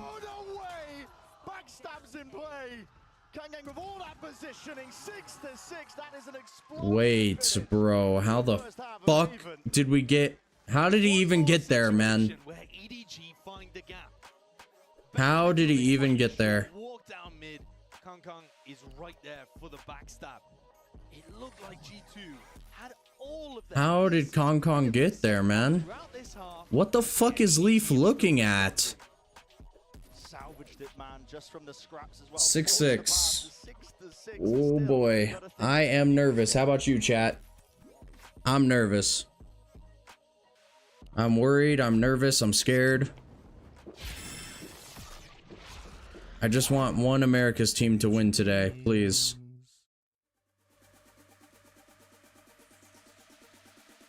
As you can see there, Leviathan did not win today, even though it was against Trace Esports. I was so sure Leviathan were going to take that home super quick. Yeah, that's cool and all. I'm going to have to mute you because, well, I'm not sponsored by any of these people. Riot may be, but I'm not, so... And I know I'm playing the ad, but like, I have nothing else to put it on. Or nothing to put on. But bro, like the small mistakes in G2's fucking attack half, like, how do we not expect somebody to walk down? I understand maybe that round, because like we had the turret mid, and like they broke the turret, and like who's crazy enough to walk down after breaking the turret? But like the round where 3 of them walked down C main after they had done it the previous round, or after Kong had walked down C main and got like what, 3? And like, why is Trent just running out there when we haven't cleared it? Like, surely we just wait. Surely we swing with the team instead of just running out there trying to get our drone off. Like, come on, man. And I'm sorry if I seem irritable, but like, bro, I just had to watch Leviathan lose. Now G2 are not doing so hot. Like, I'm a bit upset. I can't lie. That and well, I'm pretty tired as well. Like I said, it's about to be 7 a.m. here where I live, and I have not gone to sleep yet. So tomorrow's streams might be a bit of a push as well. I can't lie.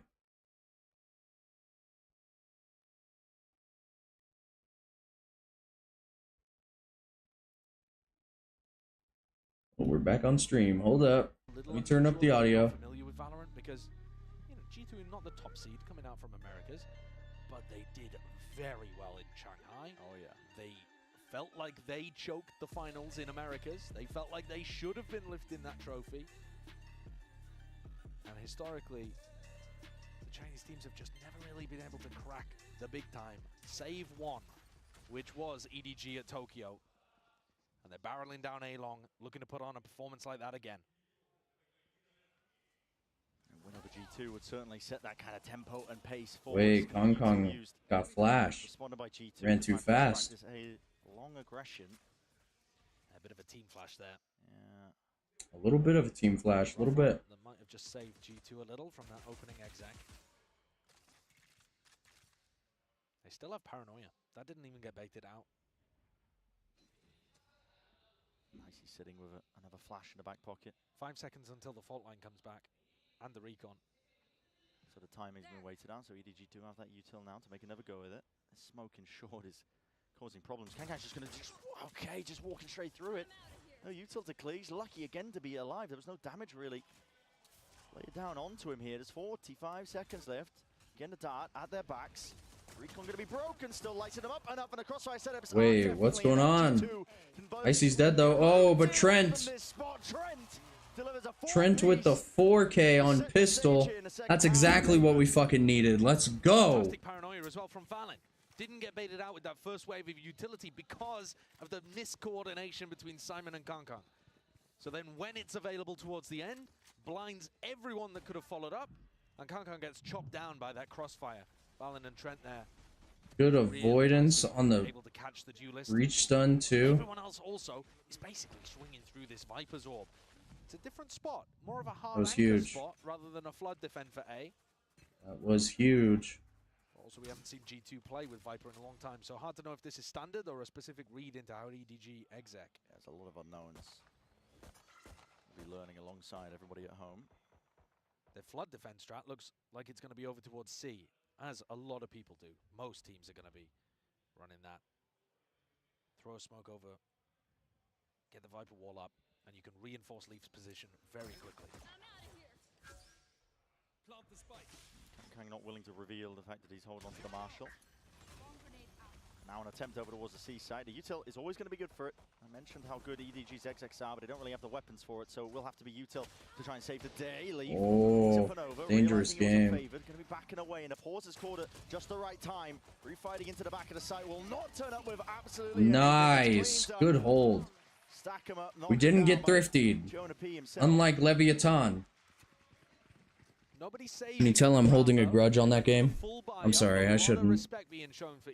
Trace Esports played really well that match, I can't lie. They played really well. EDG are playing really well too, I'm just... Light weaponry that G2 are coming into their bonus. I'm just a hater. It's good though to play scrappily inside smokes. Don't listen to me, I'm just a hater. EDG are going to have to watch out for and dodge here. EDG would love to get off on the right foot. Losing this round might make Haven an impossibility. I might just send them spiraling. Flash through into mid, couple of stray shots.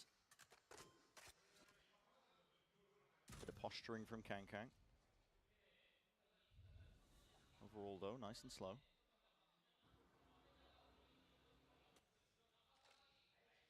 What is EDG trying to do? Head towards A?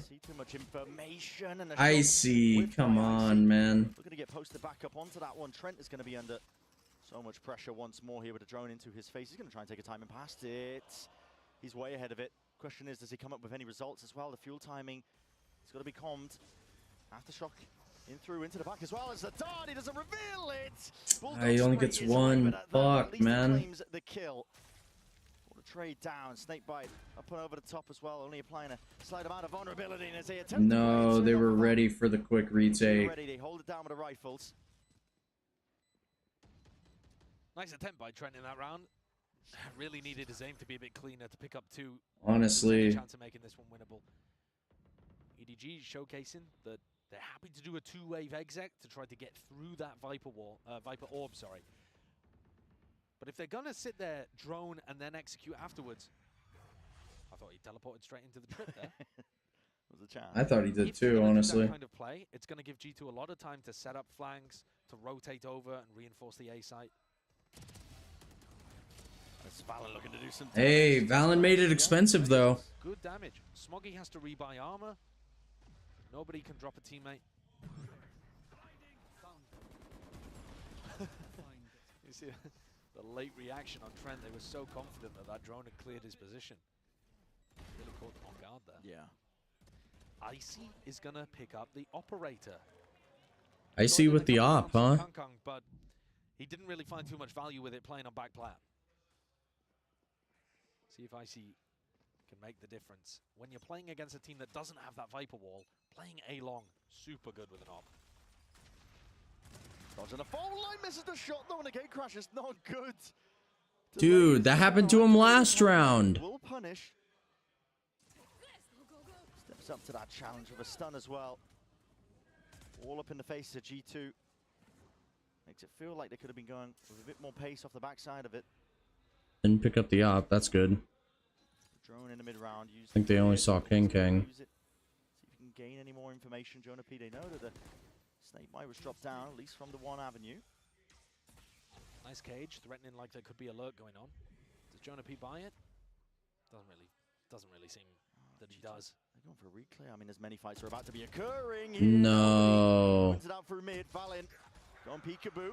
Rips the head off Smoggy. Good kill from Valen, but Live. Trent as well baited into a one and done position in case there is that re-exploration by EDG. If you had a stat of players fault lined, Simon would be he'd be right up there. I mean, that one aimed for Valen, but catches onto Trent. Like you said, he's kind of stuck in short right now. Leaf's going to be asked to do a lot.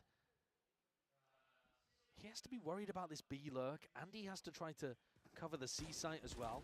Viper's down, so Jonah P can't pop that wall up and try to help them flood defend in here. Yeah. And Leaf's getting squeezed. He really is, right from the sides, and the damage. no, Leaf. Alone taking that fight, but he would have had backup. You gotta win that fight. C plant and G2. Gotta win that fight. There's just there's no other way around it. Gotta win that fight. Certainly don't want that one to fall into enemy hands. Yeah. Thinking that donation over to Kangkang would be probably a pretty large mistake. Who knows? Maybe they wouldn't even want to play with it on the attack side as a Neon, but Kangkang does love to attack op. I think this round was fairly chalked right from the beginning when Icy fails his shot. Kangkang immediately punishes over there by A-Long. If you're making the investment to put the operator into his hands, as they are again by going and saving it, he's got to be hitting. With Yoru, yes, you can get out, but normally that saves you from the trade, not if you miss the first shot. Exactly. Got to be good for them. Looks like it just skimmed past his knee. And this one's a particularly weird one because G2 are not going to be able to buy up around their weapons that they just saved. The economy on the others is too poor for it, really. Oh boy. Scrap together Bulldogs? The sleep depravity is hitting me, man. Don't really ever want to be doing that. Kinda just want to go to bed, but I gotta finish the game. I gotta see how it goes. And I think half of it is going to be just discussing whether or not they want to commit here. If you take the commitment and you're in a disadvantage because of the economy, and then you lose, and then it's 9-8, and then you're on an eco, so it's 10-8. And you're still holding on to the operator for some reason. Yeah, it's a big, dragged along. Big risk. Yeah. If G2 go for this one. First G2 timeout? Oh wait, no, this is second G2 timeout. Oh jeez. In it. If they lose. I didn't realize it was second timeout already for G2. These last couple of rounds for EDG have been absolutely vital to re-establishing their position in this map. Could have easily snowballed away from them. They maintain that composure up to 8-8 here. Second map of Haven, already up 1 here for EDG, so at this point it's all about putting that slam dunk finish onto the series. With another upset. Can't get enough of them here, Champs 2024. G2 have made the decision not to invest. Trent's only bringing a classic into the round. Interesting. Taps onto the orbs. So I'm going to be happy for that one now. He's going to be one away towards the Rolling Thunder. Big tool to use. So I'm going to get this one online as well. And you're going to be thinking, favor to at least get the plant or a couple of kills into this with G2's weaponry being so low. The danger has to come from Icy or Valorant. They haven't particularly tested this C defense. I mean, they've been over there once or twice, but we haven't seen what the G2 flood defend on C looks like. They're actually running into a similar defensive problem as EDG were, where they're keeping 3 players A deep into the rounds. I mean, look at them right now. They don't have too much info, deep down long, that kind of thing. So you've just got no ability to pivot your players over and defend against this exec. This is just absolute free real estate for EDG. Kang's the one who steps forwards, taking a challenge into the smoke. Flashes won't connect. Wait, we flash, but the smoke is up. Without any rifles, really, other than just. What the fuck are we doing? It's an impossibility for G2. That's the position they're going to be forced into. Choosing whether or not to even make a go of this. Up and around as well. Baiting with the bodies. Seeing if they can set up any sort of kills, but everybody falls. Flawless here for EDG. Dude, Icy, get the fucking op out of your hand, man. Of that trophy that It's not working, brother. I don't know why you're trying to op on Yoru. So G2 forced to go into the next You're 6 and 13, bro. It's not working. Maybe it's going to be a good idea for them because it hasn't found them too much value in the couple rounds that they've been running. And I know Icy gets a lot of hate, but like, it's games like this, Icy. When you're up against a world-class duelist, Icy, this is where you start to falter. Feel the fact that if they win one more big rifle round right here, they've got G2 on the ropes. A mass amount of pings over towards the C site. Valen is going to be tested potentially here from the exec. He sprays down a couple of bullets. Wait, Kong. Inside just contact plays, but a dart going to be short of the mark there, shy of it. All up once more, EDG. Good damage done. Towards C. Now he was previously playing A a lot, so that might make them think, okay, let's not go into C. It looks like it's reinforced fairly heavily. Perhaps we can take another avenue here, a different approach. And the breach ult as that tool in their back pocket may end up being a fantastic asset. Jump from nobody. Nothing else past this point. Looking to fake this presence. They're all in front of it, cuts it up as well, but already deep down C, G2 have taken that space and they're going to know and be fully aware that there's really nice behind this one. And so the call is made. They realize it, the slow crawl all the way over towards the A site. EDG think that they've sold them an absolute blinder. What a timing for Icy and Jonah P to be re-clearing C. They are still going to be forced to retake, however. Can Trent ult to deny this plan? 30 seconds left. Nobody sticking it. It's a little bit delayed and late here to Hunter's Fury. Yeah, it's not going to be connecting. Kang's going walkabouts. Played in right off the back of it. Their own ult as well, potentially obfuscating most of it. Flank. It's going to have to be held. Icy, no way past it. Has to break the trip now.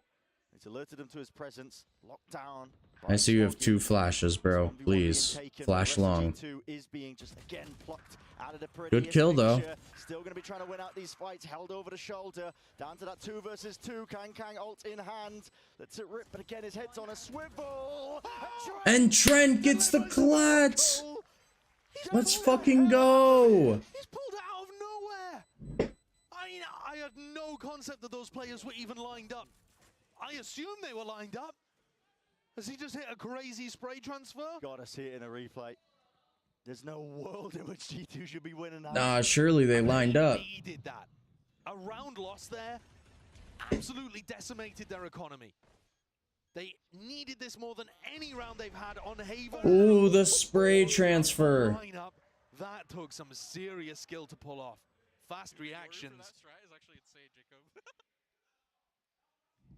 Light-hearted by the sound of things on G2, but they just got away with murder. Yeah, they're taking the entire map in their stride, despite the fact that not quite elimination, but it's a game that will knock them off their feet. Here's a Hunter's Fury to supplement this play. Oh, no way. Kang to capitalize. It's another round where G2, if they lose, their economy's broken. They are not out of the woods yet.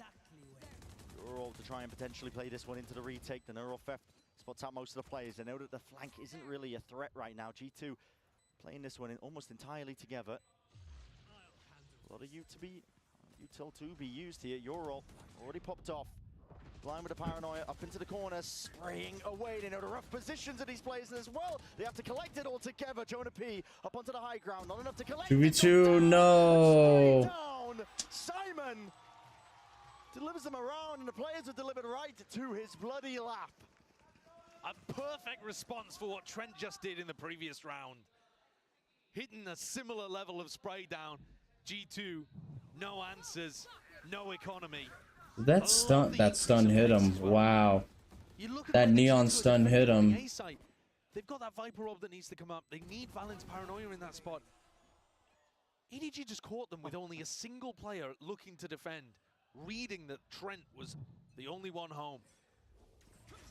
EDG should be favored to get up to 11 here, and that Yeah, I mean, G2 is broke. And going to playoffs, the only #1 seed that would have managed that so far. One that was least expected. From inarguably the weakest region, and I don't mean that as a knock on China, just historically, trophies gained, depth in tournaments, China hasn't been there yet. But that yet is doing a ton of heavy lifting here at Champs. It's the key word. The tide might be changing. EDG are grouped up here, contacting most of the way forwards. I know there's not too much of a risk, but G2 taking a gamble of their own on the eco to stack of players. Could present some danger, especially with EDG just making sure to walk all the way, most of the way through this one, spotting the contact here. And now, not going to be dealt with, lighten them up. Cutting it up into the cross. Fire setup with the smokes finally blooming and blossoming, and Icy trying to flash himself in, making a play, but this is EDG up to 11. It's looking like an adjustment to reinforce this A site. It's been such a glaring weakness in their defense now. Did every pellet miss? Who knows how that one's happened. it's looking like Leaf and Trent are just gonna die to the bomb or try and get themselves killed. Reinforce an A site. They work for plant denial. They work for a retake potential as well. But they're gonna get them online by dying, really. Okay. Leaf got his one. Wait for the end of your map to look. No. EDG, like I said, touching distance now. And as we mentioned right at the beginning of this series as well, EDG, they were the top dogs in China for quite some time. There's just no way I'm about to watch both America's teams lose. Not just that as well, they've been like, watching some of the other teams. Right? Surely not, right? Not both of them. Not both. But EDG not willing to go down quietly. Icy and Jonah P are not performing this game. The strength of their team, the improvements that have been made. I'm dead impressed. The pace and tempo. It's turned up, increase off the back of it. Ult, not committed, in fact, just broken. Kang trying to play himself in. It's nice. Movement slightly ajar, enough to just offset all of it. Nice. 3 fires into the corner. Hunter's Fury again to supplement and push back EDG away from this C site. G2 are using huge amounts of ultimates here, but it is getting them the value. 5v3 and G2 are looking to re-clear over towards Garage. Spike picked up. G2's got it now. Does he realize his back? He's got enemies there. Silent drop down lead. Nice. He nails it. G2 drops, so does the spike. Nobody going for another reclamation. Nice. Good timing. Smoggy can only do so much into this spot. He's got the time to work with, but unfortunately, insurmountable odds. And it's all set against them here. G2 will... Huge round from Leaf there. Huge round. That was a good setup. They had Viper's Pit over towards A, reinforcing that site that has been a weakness for them. They deal with Kankan by doubling up, break that Omen ultimate, They've even got the Soveralt that comes through, denying a garage split. Everything there worked the way that G2 would have thought it up. But now they don't have the Hunter's Fury. Now they don't have the pit to reinforce the A site. So now it becomes incredibly important that we see a change around in the defensive setup for G2. Yeah. The A site has been a massive weakness. EDG are going to try to exploit that. Or fake that they're going to try to exploit that. 3 players cemented in place for G2 on A. And Icy incentivized to go for the push. Oh no. This is ballsy. Yes, he has the gate crash, but he's taking this fight almost alone. Nobody. He's droned up and right ahead of it. Nobody. Nice. Burst it down, beam down. Where's the follow-up and through? It's up through garage. Nice. Will be dropped. Leaf making sure to shore up those defenses with the reinforcements now scattering and arriving. There are some potential holes here into the setup, and Chichu has found one of them.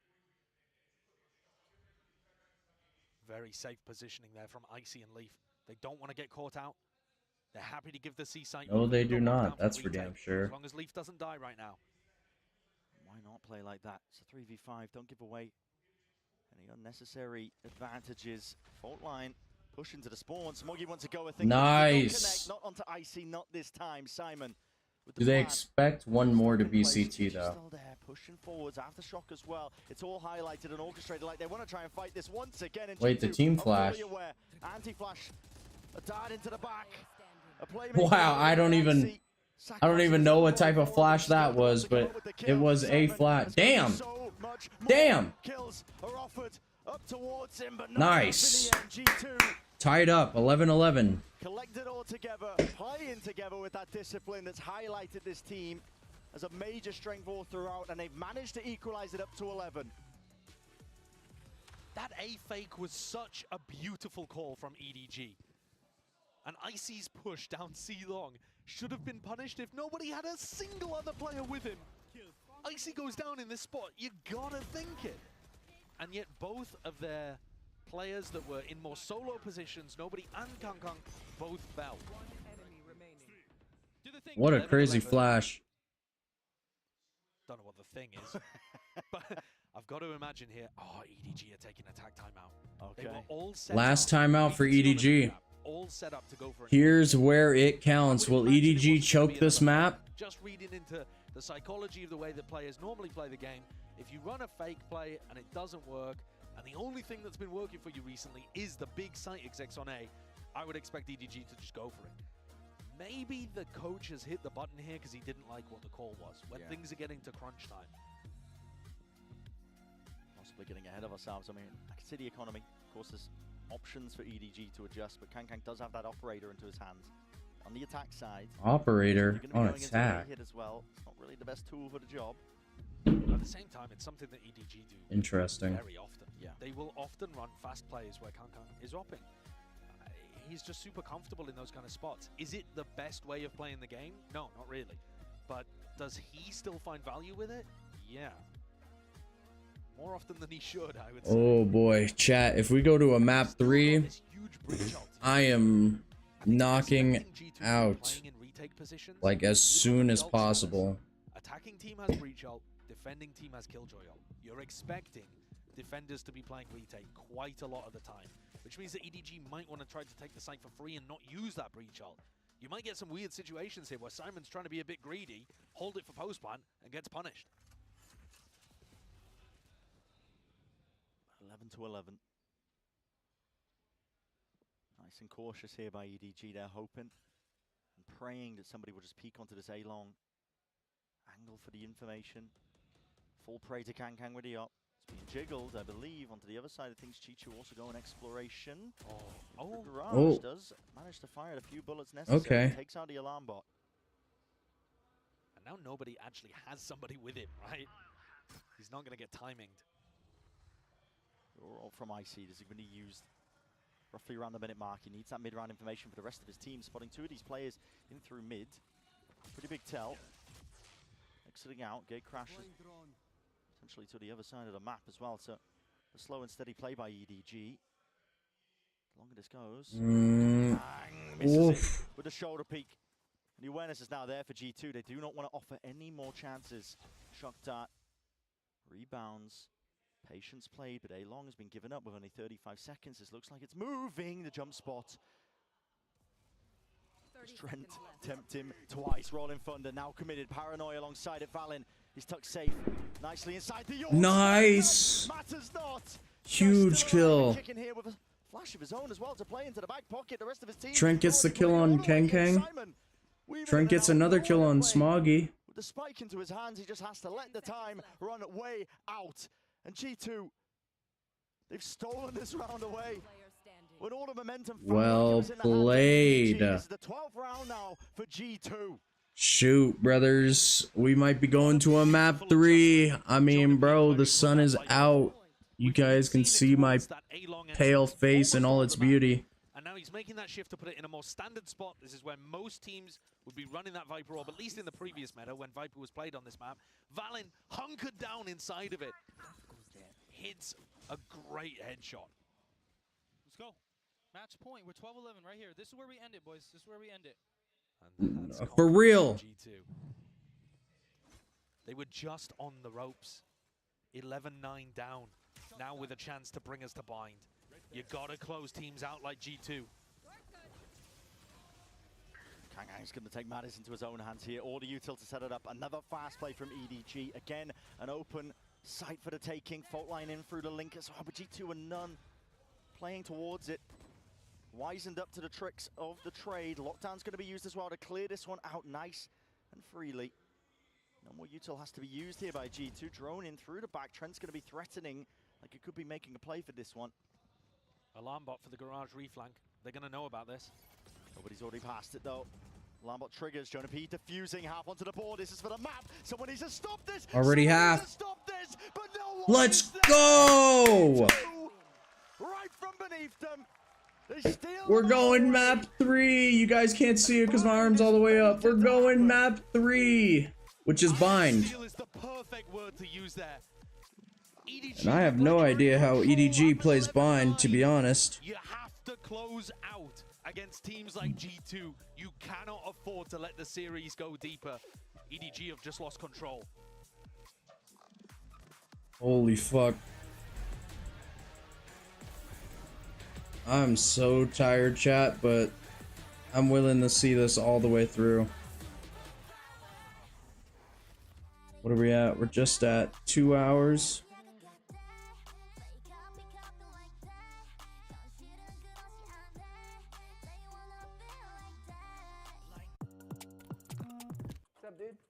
The hell was this ad? Alright. Time to mute that ad. Holy fuck. We are actually going to map 3. I can't believe it.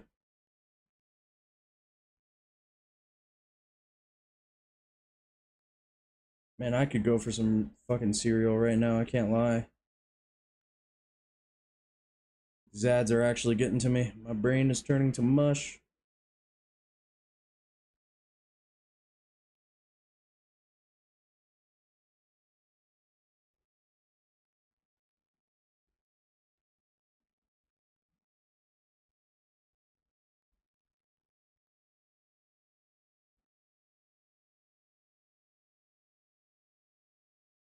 But we're going to map 3, boys. Map 3 is bind.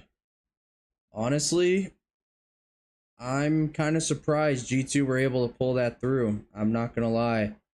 I kind of half expected them to kind of get crushed on there just because I really haven't seen them play Haven, and I don't necessarily think it's a great map for them, but the fact that like nobody got Jonah P off of that defuse says a lot about EDG right now. It says a lot. When they're hit with the pressure, they start to crack.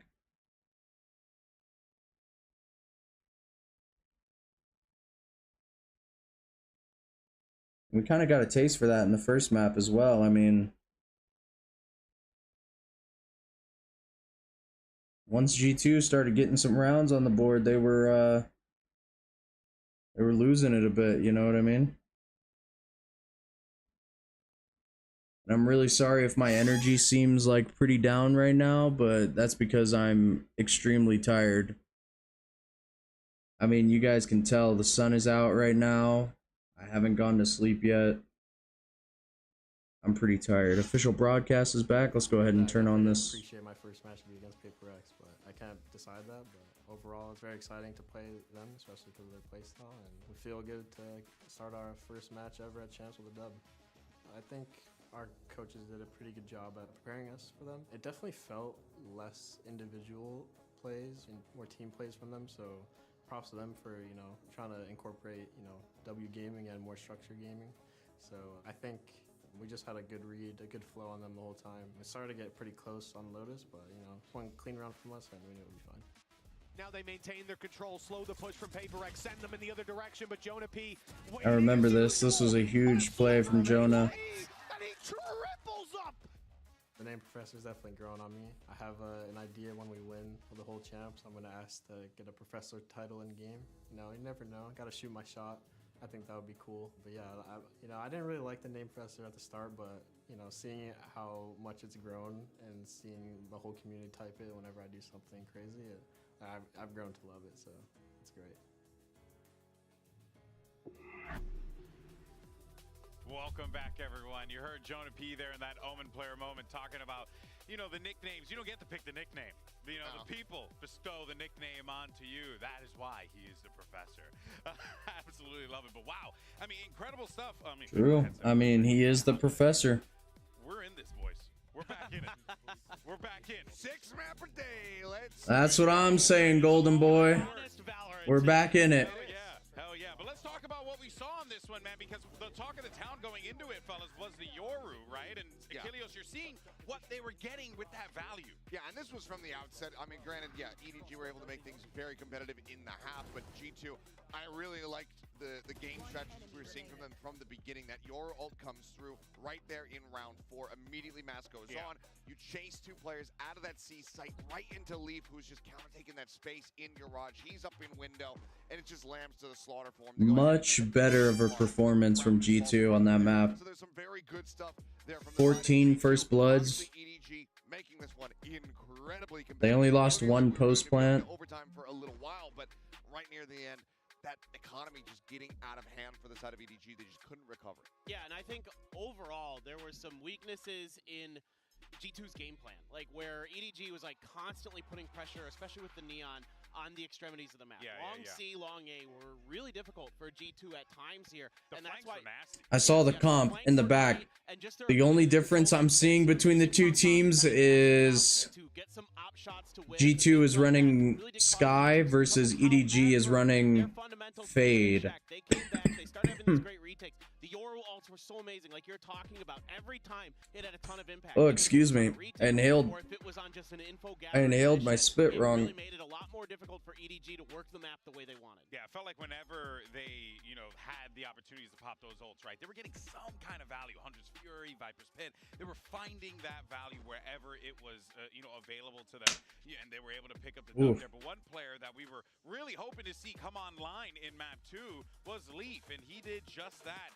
Absolute turnaround that we saw from him on this one, Achilles. Yeah, I mean, he went from, fairly absent on the first map to just full-blown impact, being near the top of the standings there for the team. Yeah, that's right. His first map was so bad. He had 1.5.4, ADR, which is just and also the ending of my IP address. But this was just but we kind of teed this up. Yeah, that slow start for G2, starting to get the understanding. This was not nearly as clean as some of the matches we were seeing from them in Shanghai. You know, being able to pick up that second map win. But as we get ready to that camera is all up in his grill. Could still follow that trend of just slow start into this ramp up into domination. Yeah, I do think G2's got something with that composition on Haven. I'm curious to iterate and grow it. But now we set our sights to bind. I was actually talking to Sideshow about this before when he was reading the series layout to me. And I was like, you know, I think this is a pretty strong one for G2. Like, no matter what, if they get to map 3, this is good for G2. And here we are, map 3. And Paperton, I mean, got aside a little bit with G2 on this one. They have a great track record on this map. They're very good at it. So, I don't know. I'm curious to see what the community thinks. I'm with you. I felt that way going into Icebox, though. I felt like their fundamentals, their structure, like, would get them over the line against some of the quote-unquote messiness. Sorry if I'm like breathing hard. I can't get over this scratch in my throat. They were able to kick some doors in. Probably because I've been talking for so long, to be honest. I mean, back-to-back streams right now. Both matches going to map 3. They were undefeated in stage 2 in Americas on it, and they weren't just undefeated, they were destroying teams. I think the closest scoreline was like 13-8. Like, they are phenomenal at this map, but EDG also very, very good at this map. They switched up their comp very recently.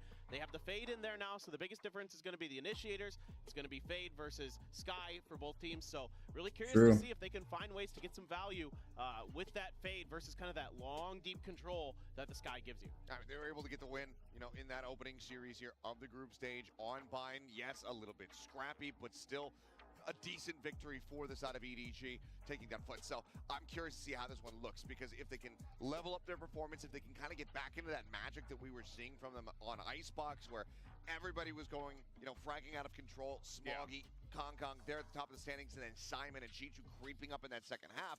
If they have that level of firepower behind them again here on Bind, they can close this out, but this is going to be the ultimate challenge. Let's close it out, G2.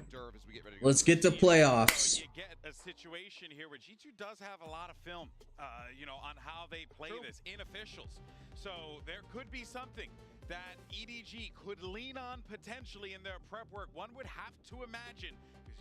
Damn well sure G2 prep for this one. Yeah, I mean, EDG has been, so far this event, very, very good with their anti-stratting. I mean, Muggle's done a great job with this squad, getting them ready for what the other teams are going to bring, and you're absolutely right. I mean, it's something we saw in Icebox. It gave them grief because there was such a good read. You had already shown it once this event against Paper Rex. Like you said, tons of data on this Bind for EDG to work with and try to take this strong map away from their opponents. I mean, one player that we haven't touched on too much is Icy. We mentioned him there with the Euro, but he had a pretty good performance on that Icebox, carried that over into Haven. If he's going to continue on that level with this race, the G2... Alright, his performance on Haven was not that great.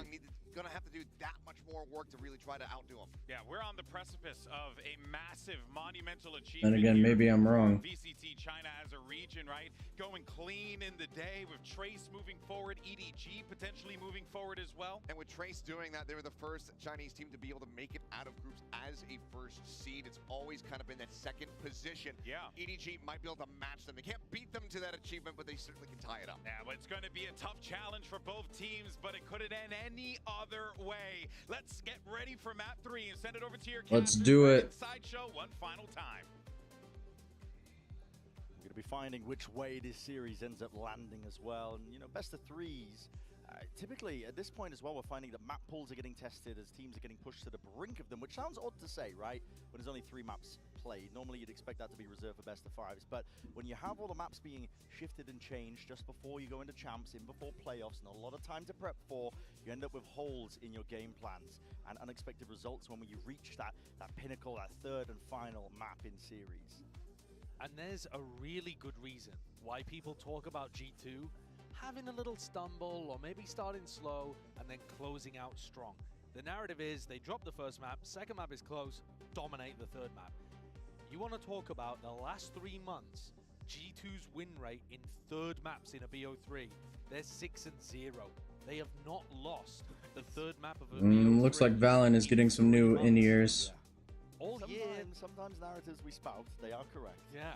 All year, So might be a tactical, or not tactical, a technical like delay, I guess you could say. They do end up dominating towards the end. I'm not sure how much EDG are going to be thinking about that. Obviously, the teams just take it one map at a time, one round at a time. 100%. But if they VOD review and if they look back, that end of Haven was the opportunity. They need further opportunities, and they're going to have to do a lot of hard work to get those further opportunities on Bind. Hard to push that out of your mind sometimes. Now, yeah, if you've got keen eyes, you can probably tell that we're solving an issue down on the stage. Quick audio issue. Hopefully it's just in-ear swapped in and out. Get that tested. Yeah, I mean, it's Valen's in ears, and he's popping them back in right now. We're getting a nice deep look down his ear canal, aren't we? For real. Yeah, what's the magnification on that bad boy? He's testing them out and seeing what's going on. See all the details. It is interesting thinking about audio. For our viewers perhaps that have never been and attended one of these events, they are much louder, bigger events than the ones where you play regionally. Even when these players play regionally, there are things that you will notice in your ranked games, little sounds that you can pick up that our pros sometimes can't, because of the roar of the crowd, or because of the white noise in their headsets that's used for competitive integrity reasons. Yeah. There are things that are different about this game on the big stage, more than just the pressure, the nerves. I mean, for me, it's been the spike time at this event. Yeah. Been missing that one quite a bit. Yeah, definitely seen some other moments where people have dropped down behind players and they haven't reacted. Yeah. It's not always a comms issue. But we will be getting into this one here. For the beginning of Binds, our pistol round. Starting right at the beginning here, EDG versus G2. Let's get it. Let's start out strong, G2. Kind of going through the G2 starting on attack.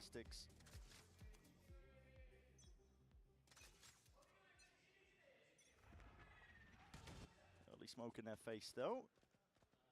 Looking like a good old A split. We can see not the case.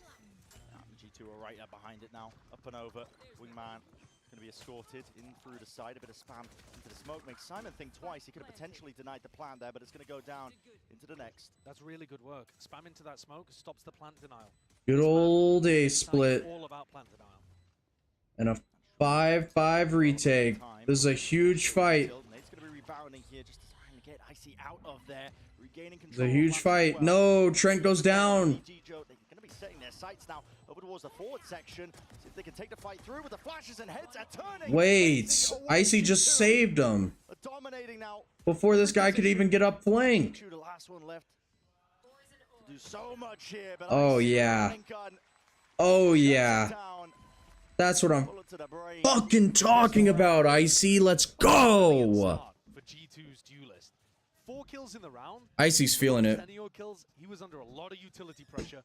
Perfectly timed raise nade to keep back and keep Lamps control. Icy's feeling it, bro. Get him on the raise. He's feeling it. Boom. The whole time, he's here to play.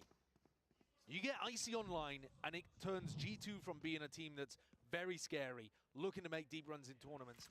Actually, I think to potential tournament winners. Like, it makes that level of a bump increase for them. At the moment, of course, still being pressured hard by EDG. Another A split, it looks like. All of the heavy Leviathan losing as well. Nice. Simon was going to try and go for that cheeky play. Most of EDG playing in spawn for this round as well to see if they could. Nice. Sent their way. Now here's the danger zone for EDG. G2 getting into positions as well with his ults being earned up. Icy's 3 away from his showstopper into this. They want to be hopefully empowering him, setting him up to try and get these. Nice. Taking them all away. Nice. Very well played. Very quick. Very well played. And like you pointed out, this is massively dangerous for EDG. The snowball is right on their doorstep. It's looking like an avalanche. Picking up so much pace and momentum as it comes down the mountain. It's looking like a thrash, a showstopper, super early on. These are the rounds where... Yeah, I mean, Trent is only 1 off of ult on that thrash. That domination that we've been talking about sometimes happens for G2's previous games. Icy's 3 off.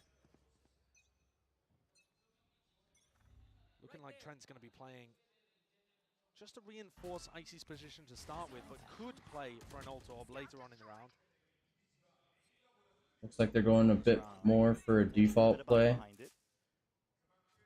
feel like we're actually noticing less and less teams go for that obvious run towards an ult orb at the start of the round. It's just too predictable for the defenders to think about. So you get rounds like this where there's a bit more of a default, no immediate lunge for that micro objective. And then they'll try to grab it later on or maybe even play for post plants. Of course, if Trent gets that spike... Beef with the Outlaw. Have the thrash as well. But 3 of them are on light buys. That could be huge. And it pulled rotations towards A. EDG players.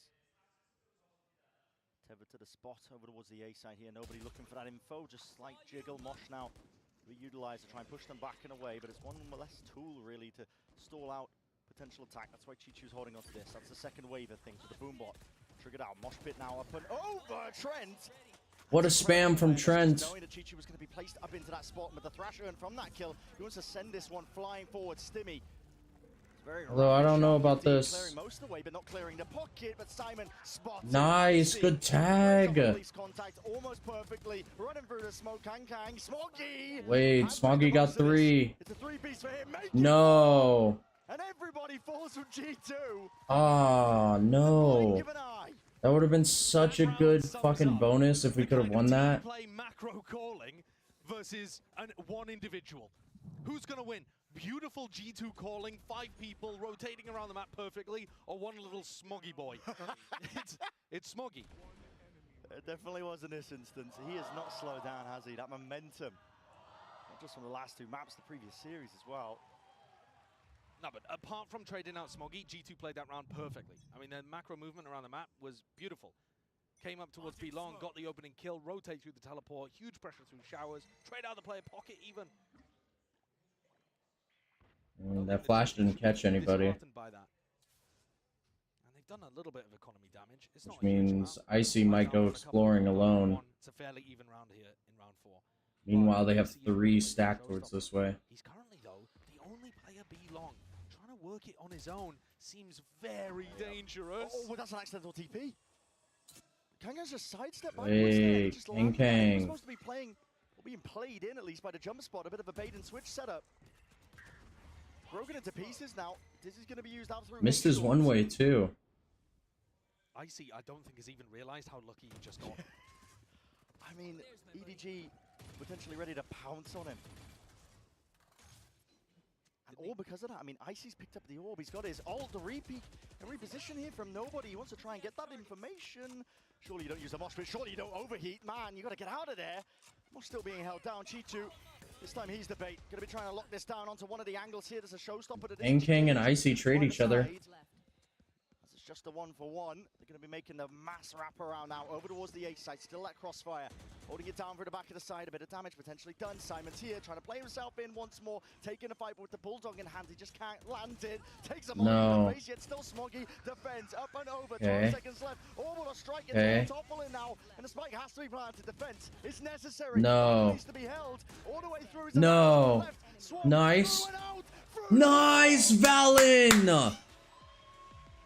Oh my god, that got scary. All that Smoggy did in the prior round, Valen is there to answer. That round got so close. EDG with that accidental teleport, but they actually made a decent run of it still. Kang found his value on the other side, going 1-for-1 with the raise. They were ready to fight. Why did they not swing Valen immediately as soon as they heard the plant go down? I don't understand that element of it. A bit of miscoordination there between, I believe it was Chi-Chu and Smoggy, the last 2 players alive. Right here. EDG's money. And EDG are broke. This should be a good win for G2. Again, that's a danger. This composition. Clearing it out now.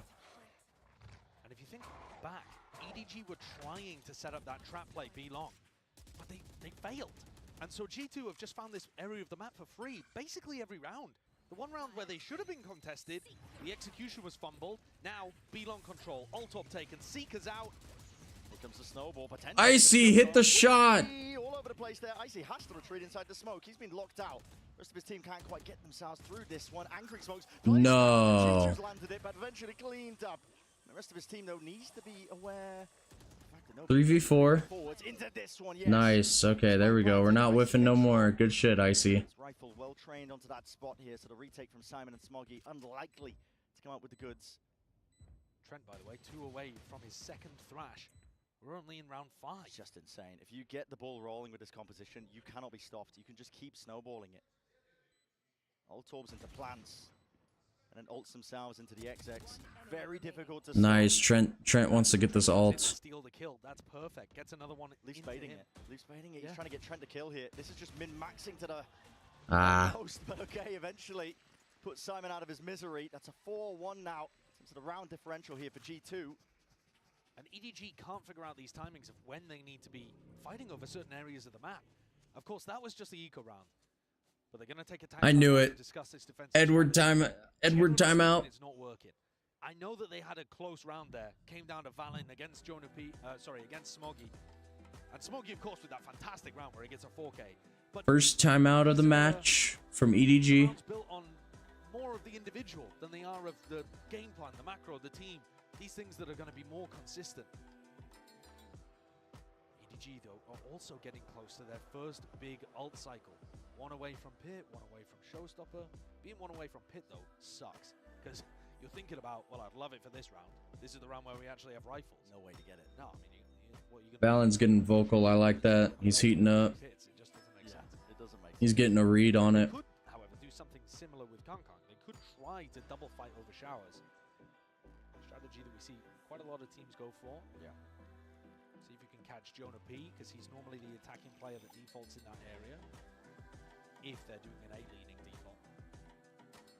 EDG spotting same kind of weaknesses, I think, as well when I was doing a lot of the VOD review prep. Legwork heading in, their bind composition when they get ahead of themselves, I think, with the B defense. What I'm noticing as well, a lot of teams, I think, when they catch contact on B long seeing players, they'll save the mosh pit. They won't end up using it, they'll just back away. Getting the information is good enough, but you're seeing nobody just kind of rush into things. He uses the mosh pit early, and it leaves him with one less molly to use to try and stall out an exec that might be occurring. Another big thing is that Chishu is always throwing his Viper Orb over towards A. He's not using it for B long. So they kind of need that mosh, or at least they feel like they do. Otherwise the pressure's too overwhelming. Now they've at least offset it here with a deep smoke. He's going to drop that one down defensively. And they're trying to get good information on both edges of the map, where both the ult orbs are. But I feel like Simon's getting baited in here. G2 deliberately giving him bad information. Wall up, they're expecting some kind of push. G2 looking to control that. Trent doesn't need the ult orb, remember. A post-plant thrash would also be great if Wingman can plant. G2 now grouping up, looking like they want to set themselves up into the exec. Kong is the player to watch. He's got nade for plant denial. He's got ult for plant denial. Or a kill. Full piece of kit here. Flashed up though, blinded. Nade's going to be rebounding, ricocheting. Here's the ult showstopper. Back wall, but no targets. And no casualty. As a result, through the walls. Whoa, Leaf. Putting that pressure down. Leaf. Vulnerable is excellent and good, but he still needs some extra elements to help him out entirely. He is being Leaf. overwhelmed. Taken out. Coverage there from the lamp position, but EDG have control. We need like 2 more trades. No, they got Trent. Will be dropped from behind. Chichu was saving this one. A snake bite for a range. Chichu. Still up. Bullets are excellent. Jonah P's one. Taking those timings, but he can hear it. Scuttling, scurrying across the sand. Icy. Okay, okay. Okay. No! Icy, just take the fight, man. Just take the fight, bro. Come on now, Icy. You saw the circle. You can't hide from that. EDG looked utterly in control. And they do close it out. Credit to Simon. Newer player stepping up. His first time on the big stage. Still delivering. But he had to go and play that one a little silly, didn't he? To put the pressure on Leaf so that they could focus elsewhere. Ah, come on. Icy, that's such a blunder from Icy. You should have just swung CT. That round worked is they got the plant denial working on A. They had nade. They had the molly actually coming out from Smoggy. Smoggy hasn't even bought molly this round. Yeah, not quite. Thrash to use. Clears the way, paves the way in for an A exec. Up 2 alongside that. I mean, Showers has been fully disrespected. Sees up and over. Oh no. No. Satchel and around. Bit of bungee cord in play. Will survive. And the plant's down crucially here for G2 now. But the second wave of things ready. Prime. Simon scatters it. Forwards now with a Nightfall. Thrash wave 2. All to push them back in a way. It's a cacophony of you. Wait. Icy's dead to... No, Smoggy is low, bro. Try and play EDG right back into this one again, but the bodies are toppling. Players are falling. Oh no. Cannot hold a candle right now to the rifle play and work right. Nice. Even with the pressure, he's overcoming. Nice. Nice. A chokehold. Whew. That was a scrappy round. No plant denial for EDG. No showers control for the Chinese squad either. And so G2 are just able to run in. That was scrappy. Perfect post-plant positioning. Valen sat back with a molly, one away from the orbital strike. I mean, how are these players supposed to retake when they don't have a stable area with which to play from? Oh, he caught. Wow.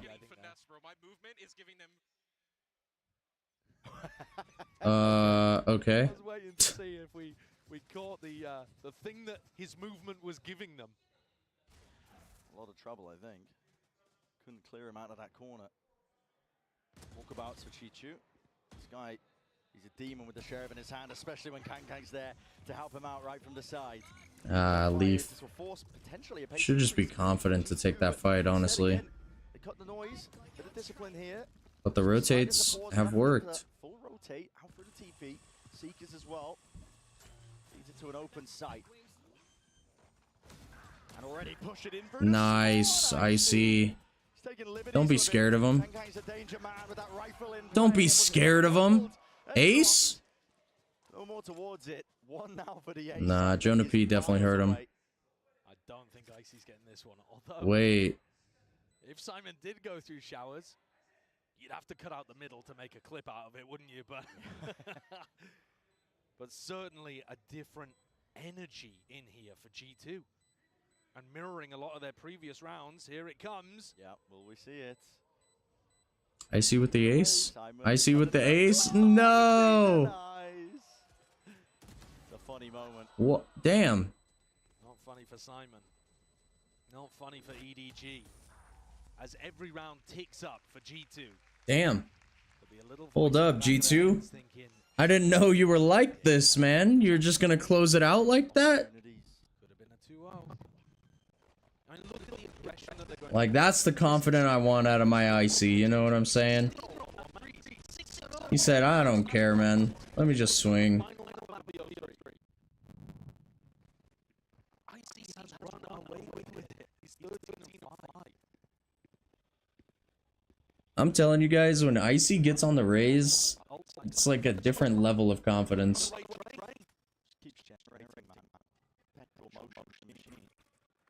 And they have the right read here.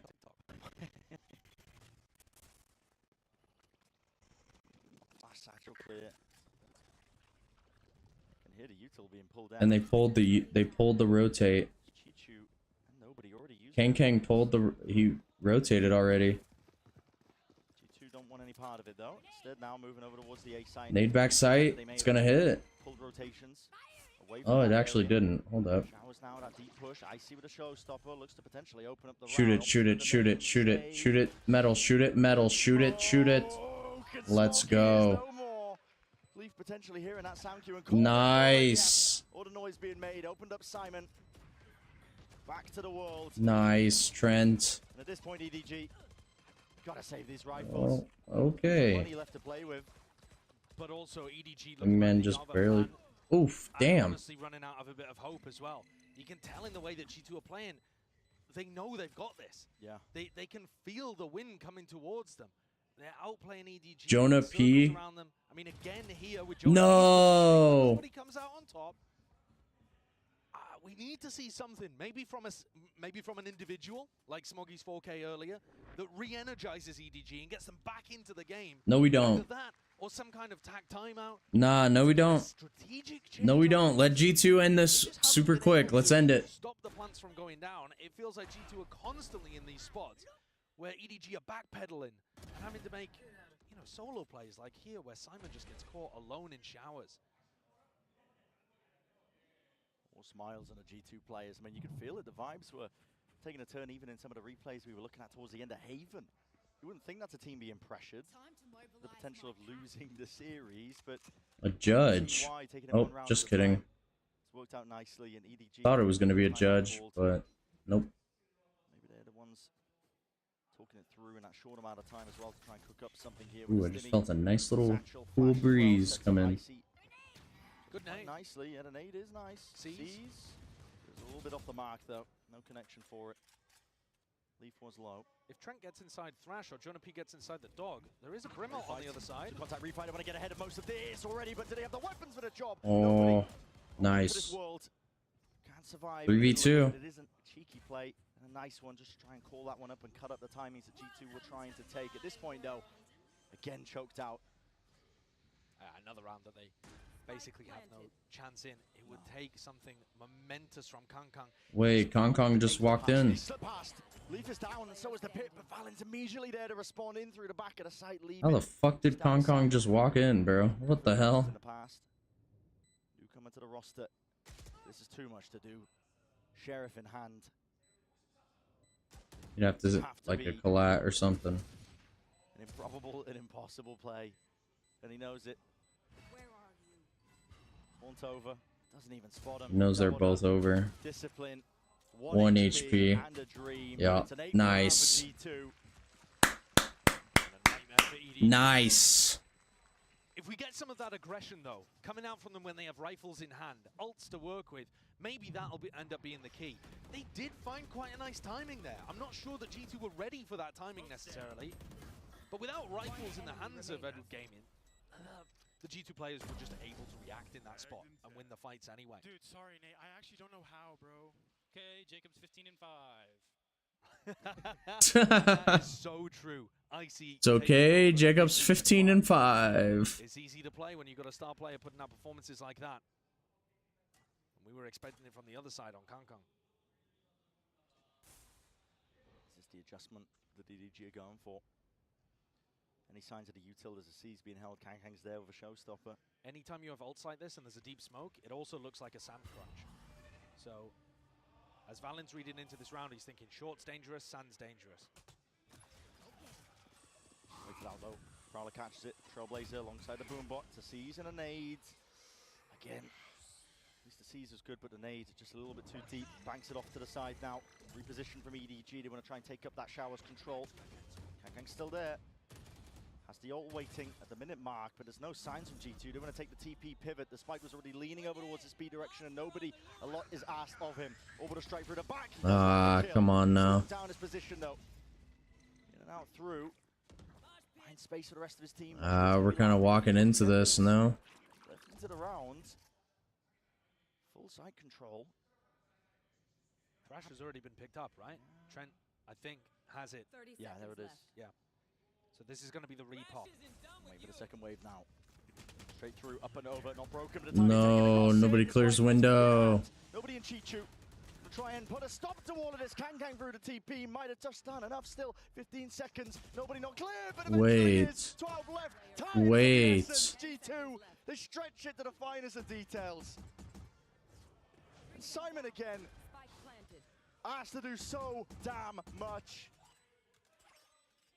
Bro, how did G2 bring back this round? I'm sorry if I'm like not reacting how I should, because this is fucking amazing, but like actually how did they bring that round back? That's crazy. Yeah, that's literally what I was just saying. The Thrash found nothing. Kangkang is coming through behind them with a showstopper as well. Can't believe it. Valen's kill,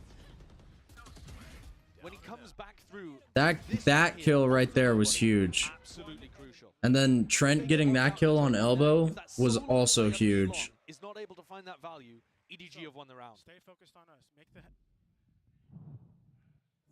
double operator coming out for G2 here on the attack side, just hoping that EDG overstep themselves, get desperate, and they have. And they have. They really have. Leaf is there waiting. Thrash to try and set up some sort of crunch in through the angles. Horn's going to be revealed. Leaf squares up to it, takes the challenge. Trailblazer forwards, but way Okay, whoa. Had no one else to play off of here. EDG might have at least carved their way a path back into this round. Thrash round 2, Chichu with the push. Whoa. To squeeze onto these G2 players into a 2v3. Chaos. So Icy's through hookah though. it's not over yet. The job's not finished. Hearing all sorts of sound and heads. Nice. No. Trent, he's won. Incredibly winnable. Chichu dropped down to just 5. How 50 seconds left. The footsteps are heard. It's a game with those timings down. Just what I said earlier. The finer moments of the round now. Oh no, Trent. No, damn. I wanted a 10-2 half. They get the third one there. And it was so possible too, but good half from G2. of a comeback mounted. Desk was looking at their bingo card earlier on. They had a 9-3 curse in there, but G2 have just looked so heavily in control. It'll be a hard ask indeed. We'll find out on the other side of this.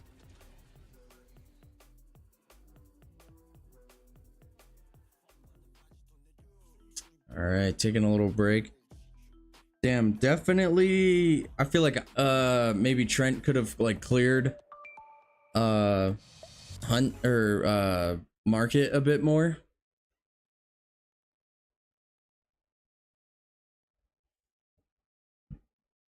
Like he still had Wingman. He definitely, I feel like, could have used Wingman to clear Market / Sand.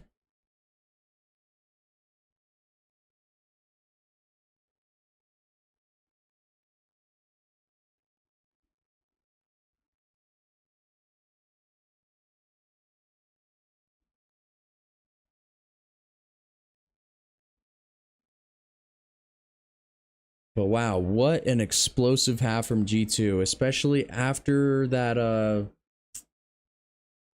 questionable first map. Job's not finished yet, you know what I'm saying? But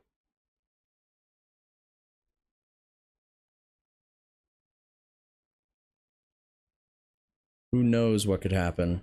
Beautifully. To wrap up the finish here into the series as well. Let's go, 4 rounds. Tested, pushed to the brink, but it's all about how you finish and bind here. I mean, G2 looking unstoppable right now. Think about this tournament overall. Gen G, favorites, ended up losing in groups. They're not out yet, of course, but lost. Fnatic, in my opinion, second favorites. They've also lost. I would have Heretics. Many of the community had Leviathan in that kind of spot, and also G2.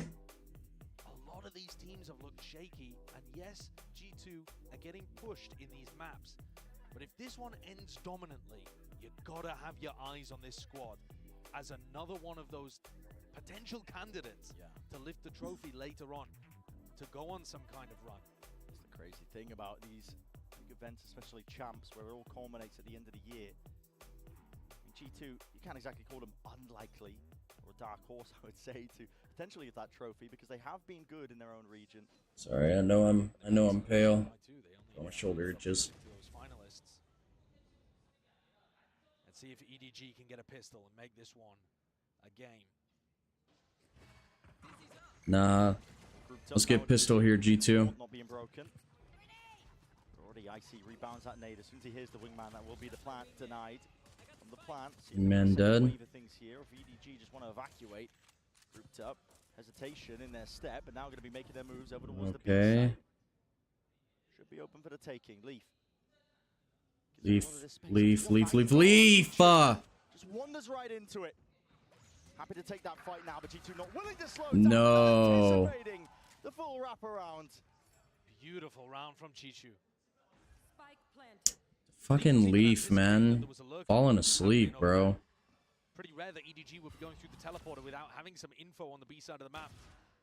The crosshair placement was not there. And damn, I mean, we don't need the pistol, but fuck, that would have been a nice shutdown to the 9-3 curse. Now EDG now it's very real. Plenty of rounds here. Start serious ult cycle to get back into this one. Have to showcase us that their attack is a lot better than their defense. But that's the first step. I think it would also have to come with somebody like Icy cooling off. Yeah. And individuals on EDG stepping up. Felt like at the beginning on Icebox, it was all those EDG players coming up with the big rounds, the 2Ks, the multi-kills. And never being shut down for it. Haven't really seen that. No. G2 making the most out of the round, just trying to squeeze out every little efficiency. Deny the orbs. Poor Trent's lucky to be alive. The goal in rounds like this, just stack as many ult orbs on your players as you can, and then see if you can deny them on the other side too. Yeah, definitely. Chichu. Okay. He's alone while taking that fight, even with the better weaponry. The 1v2 in the favor of G2, even with Valen down to the single digits. Go button's called. Hard clear into the corner. Ah, damn. Peeking. And you're right. goals for the eco here of G2. Just deny at the orbs. I think they've done a good job. You're looking at the ults that are most likely to come online for EDG that could potentially start a comeback happening, and it's Thrash. That's the one that I always look at first. You just get it up so quickly. You're trading people out, you're getting spike plants all the time. You can go and pick up the ult orbs too while Wingman's planting. Generally, that Gecko ult is coming online super early, and nobody's not even halfway there yet. What the f- Yo, somebody check this guy's PC, man! Okay. Yo, that guy's fucking hacking! Really the only thing going wrong here for the EG in that round, they didn't quite get the ult orbs that potentially they were looking for. To again get that war machine chugging like G2 managed to do on their own attack, but it's all good. Keep the rounds going one step at a time. Yeah, it won't matter if EDG can find an individual to step up in this and carry them over the line. You know, somebody like Kangkang, who has the only real rifle out of the group. If he comes in here and hits some blinding entries, this is going to be a fight on showers. He's got his opportunity. I want to go for this one. Valen, early smoke drop down. EDG are holding the util here. There's a nade. It's a prowler. It's all pressed forwards here. Now Icy is going to get squeezed with the stimmy. Valen only gets one. Close range weaponry at short work onto the hold. G2 going to find this one a bit of a struggle. Mosh sent preemptively. Now he's trying to break that wingman. He's worried about the spacing and positioning. He's already lost track of most of this one. But with the horn broken, spam through the box as well. He's still alive for God knows what reason, but eventually Leaf walked into the fucking Molly CT, bro. Come on, man. G2, what the fuck are we doing? Sticking a plan, prioritizing to try and get his ult online. Jonah P off from the flank now. Player positioning of these EDG. Yeah, I fucking doubt that he wins this. Try and play that one together. Yep. Smoggy will just isolate the fight himself, take matters into Oh my god. Yo. exactly the type of steps that you need to I don't know why Valen isn't mollying that. I'm not gonna lie. Yeah, if there was a path to a comeback, we're watching it. The run through with the stim beacon, and the sting ended up being massively important there. I was If Valen just mollies that, whole situation avoided. They death balled up, ran through showers, and Trent's positioning. G2 timeout, is that the first one? With bullets. I want to say that's the first one. Safe place to stand. It forces the timeout out of G2. Maybe a glimpse really into. There's not too much again you can read into tactics. We're only 3 rounds in onto the Can we stop dragging out this game? Yeah, that's the first one from G2. Read in terms of how grouped up they were on that side of the map. I think that was 4 players running through shower there. Yeah, which is a pretty unusual way of playing. Possible that Josh RT wants his team to, pull back a bit, give showers control, play for plant denial, that kind of thing. When you watch the way that nobody uses his wingman, they took showers and he just sent little bro in on the wild escapade solo towards mission. default. Yeah. Stuff like that can really mess up a round if you're thinking about post-plant positioning before plant goes down on buy. So there are some small things that they could maybe be reading into. And I don't mind an early timeout in this position, where you're ahead and you're trying to stop the comeback from happening. Because the earlier you nip it in the bud, the quicker you stop big things from snowballing out of control. And again, eyes, attention onto the Gecko ult. Jonah P and Leaf need to step it up if they want to win this map. Is this a showers crunch? It doesn't look like it. No one on the receiving end. Yeah, G2, normally you want to play to try and break this haunt. Yeah, they're just looking to get the orbital strike online. Again, looking for plant denial. I think that's going to be so key here to the way that G2 are playing their defense. It's key for every team, of course, but seems like we're going to see G2 trying to play more passive. Valen has the wrong read here. Focus on putting EDG in bad spots. EDG going to be creeping and crawling now over towards this B site. B's up close here. Wants to try and take that fight. No. Lay it down. Not enough for the kill, though. A lot of damage. It is a lot of damage. Soften them up for Trent, but question is, can he do much with it? Sorry if I'm like leaning way back here, but these are some boring rounds, I can't lie. Opportunity. EDG want to go over towards the A site now. No players there yet. But Leaf could easily take a timing through this Viper Orb. Not just that, I mean, he's got to, if there's signs of life from EDG, if they just try and go fast off of this one, he has Zone molly to try and slow them down. A snake bite in the back pocket. Ugh. He's now there with an aid. This looks like it has some danger to it, I'm not going to lie. There's a snake bite. Slowing down the approach. It's the weakest players who are first through. Nice. Trying to take that point of contact. Kang really separated from his team now. Nice. Spraying and praying away. Rewarded though. Coming up with the goods. Coverage No. must be there, and it finally is. Valen shut down as he seeks to deny that plant. Nade was strong though. Brought Shishu down to 33 health. And here comes a flank. This kill so important. What's ahead? Patience. Blade. Nice. Barely there. Grabs the kill in the end. And all this sound and pressure is being made as well. Simon doesn't know which way to look. Satchel's through and plays him in. It's disaster for EDG. Smoggy could definitely win this though. To pick up the pieces. 1v2. Time played, time ticking. I would use the ult. Wide, a tap, a stick, coverage. Trent! Nice. With a bullet to the dome. Let's go. Good Thrifty, man. Completed fully. Thrifty win to get that 10 for G2. Yeah, I'm sorry if I'm not like as excited as I was during the first match with Leviathan versus Trace, but You could see that disaster occurring in slow motion. I can't lie to you guys. I'm tired as hell. Going in first, getting hit with It's about to be 8 a.m. barely had to peek, and he caught that first kill onto nobody. I haven't slept yet. Plus, I have to be up in like 5 hours, so I'm gonna take a quick nap after this. But Nobody watching Sand, nobody watching Fountain. All 5 players grouped up on A to go for a slightly delayed A execute. Complete intent. Try and get this plant down now. It's overwhelming with the ults. Icy's avoided most of this though. Tucked safely. Up in the smoke. Underhanded with the nade again. This is going to be denying the plant surely. Nobody. No way. Wingman survives. What? The site, though. That is overzealous by Kang. There was that punish in sight. Thrash through and out detained. Even now Simon. oh no way! One again somehow, somewhere.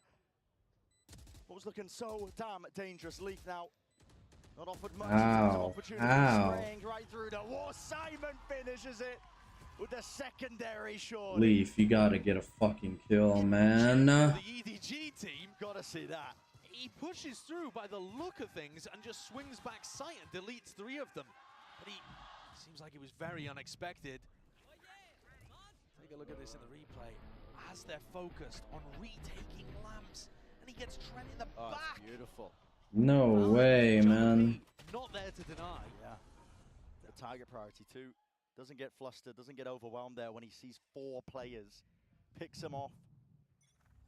Now at the top of the scoreboard for EDG, but still 3 behind. And last time, they bungled it on the anti-eco. They can't do that again. There's no pushback from EDG. They're not going for any stimmy plays off the rip to try and punish these orb pickups. No, G2, despite losing the majority of the rounds in this half, have actually been blow for blow with ults. Basically because of what you're talking about, that ult prioritization. I don't like that. If you are EDG, you kind of need every advantage you can get if you're going to make this come back to the actual reality. Trent is the one player with the rifle, looking to try to take contact against nobody, against Simon. The 2 initiators, who are down to fight, down to scrap. Played Leaf in. He's for the judge. Mosh now as soon as they hear this boom bot. Nade again through, that's a TP though.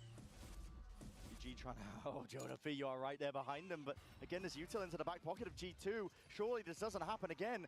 Ring around the roses, they're running away up through A short once more. They can't take the TP once more, surely not. Running them down, classics in hand. You can really just try and stave away and play a bit of patience into the round here, but G2, the plant is tapped from behind, it's wrapped. The players are being picked to pieces. Nobody gets that plant down. At least they do have that extension, but they've lost all semblance of map control here and given up guns in the process. Doubled up with the rifles, swinging through. It's Leaf who trades it onto Simon. Slow down once more. Fight and a bullet. Just through the wall there. Leaf will survive. Trent walking in. The barrel betrays him. Nobody's down, and it's given an opportunity. In for the 1v1. Adjustment not there. Snapped into the side. The wingman not being used. For the defuse. Trent! We gotta use Wingman for defuse there, no? These anti-eco rounds are so unbelievably close. Ah, man. Going across the line. Smoggy's the savior there for EDG in the final moment. There was another bullet that got dodged there for EDG as well. Had Valin been able to stay alive for but a moment longer, he had orbital strike to try to deny plant. I mean, the way that EDG are celebrating here, you don't celebrate like that usually for winning an anti-eco. That shows you how close the scoreline is and how much they want to get to playoffs right here, right now. They need another 5. Come on, G2. Operator. Investments from both teams. Like this is getting way too close for comfort, man. Last time G2 double fought over showers, it did not go well. Valen's got to be aware of that fact. Bursted through from the contact plays of EDG. Nobody is there alone though. This time, not too much more players alongside him. This is one of those rounds too where you cannot afford to let Smoggy get into post plan. He's got Molly, he's got orbital strike. Too difficult. Might already be getting dangerous. EDG trying to feign and pull players out over towards B with the pressure. Simon's there, but he's just one man. I mean, it just feels so fake that they already offload the Seekers. G2 get full awareness now. There's no hiding this intent of this EDG squad. They want to land over towards the A site. Pivot options might be there if they try and take the showers TP, but Leaf is also going to be waiting. Mosh is down a tap to pull the util out again, but the timing caught with Leaf. Bullet to the back. Simon is dropped pit. Leaf and finally might playing the TP to no avail. And you got to scurry, you got to run away now. The Brimelt is just going to close this out. They've got absolutely no chance of getting the plant down.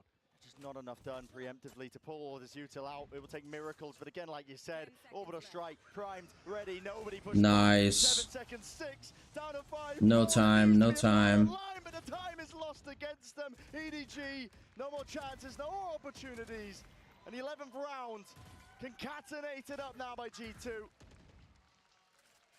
Close. Well played. Closer to close. Well played from Leaf.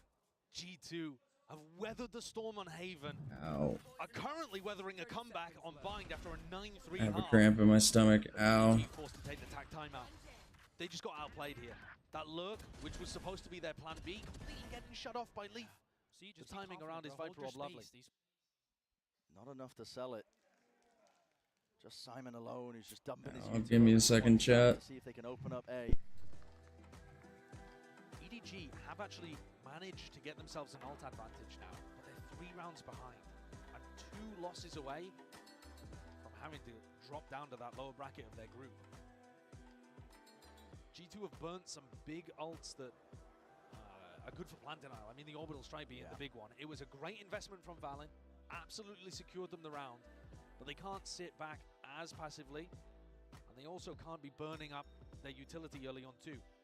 Valin used his molly early in the round there because he knew he could always rely on his ult to plant deny. Now you've got to try to save stuff like that. And Icy, I think, is going to be particularly important if G2 want to close. He's got to find himself in the right place because he can't rotate around as much. He's got the op in his hand, and he needs to be there to stop any push from EDG, that showstopper. Got to find value. Has to be posted up. I think EDG, it is more important than ever to dodge this op. Follow the utility that doesn't get broken. Try to push through smokes because he's not going to be opping behind a big smoke. He might be running straight into it. Alright, we're back. Sorry, I had a cramp in my stomach. It's still kind of there, but Used to cut up any sort of slightly going away now. Hookah sees it, signs of life as well. The haunt, at least the Prowler, I should say. Excuse me. Ah, Icy. Icy with the rocket. No way. No. With the movement. Kang. What the fuck did I just watch? What the fuck am I watching? Cooking them alive in the process, but the rifles are the one to claim the day. Simon delivers all that damage. Valin, too much to overcome. A rapid We're back into the round beforehand. Lovely punish as well. You know that the operator is not Trent, why the fuck did you tell him that, bro? Down at the beginning of the round, and not just that, Leaf beefed his movement. I mean, if Leaf manages to jump out of hookah there backwards and get that snakebite off, maybe this could be different. Maybe Kankan could have been shut down on the route out. As it was, you make one mistake, the whole house of cards falls down. That's what Valorant's like at this level.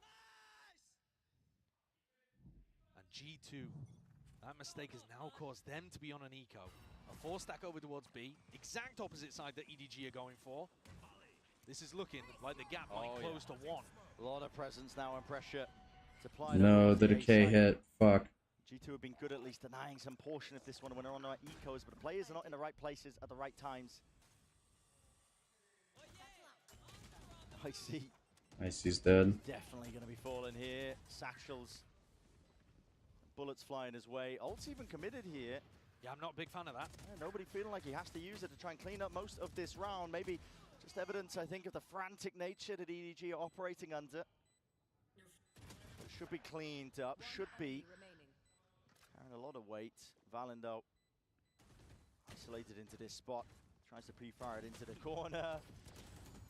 And Rifle bouncing and hopping up in place. Oh no, dude. EDG, they are crawling closer to equalizing, at least in this map. The lead is looking very rough here for G2. On a nice edge, only 1 round separating these two teams.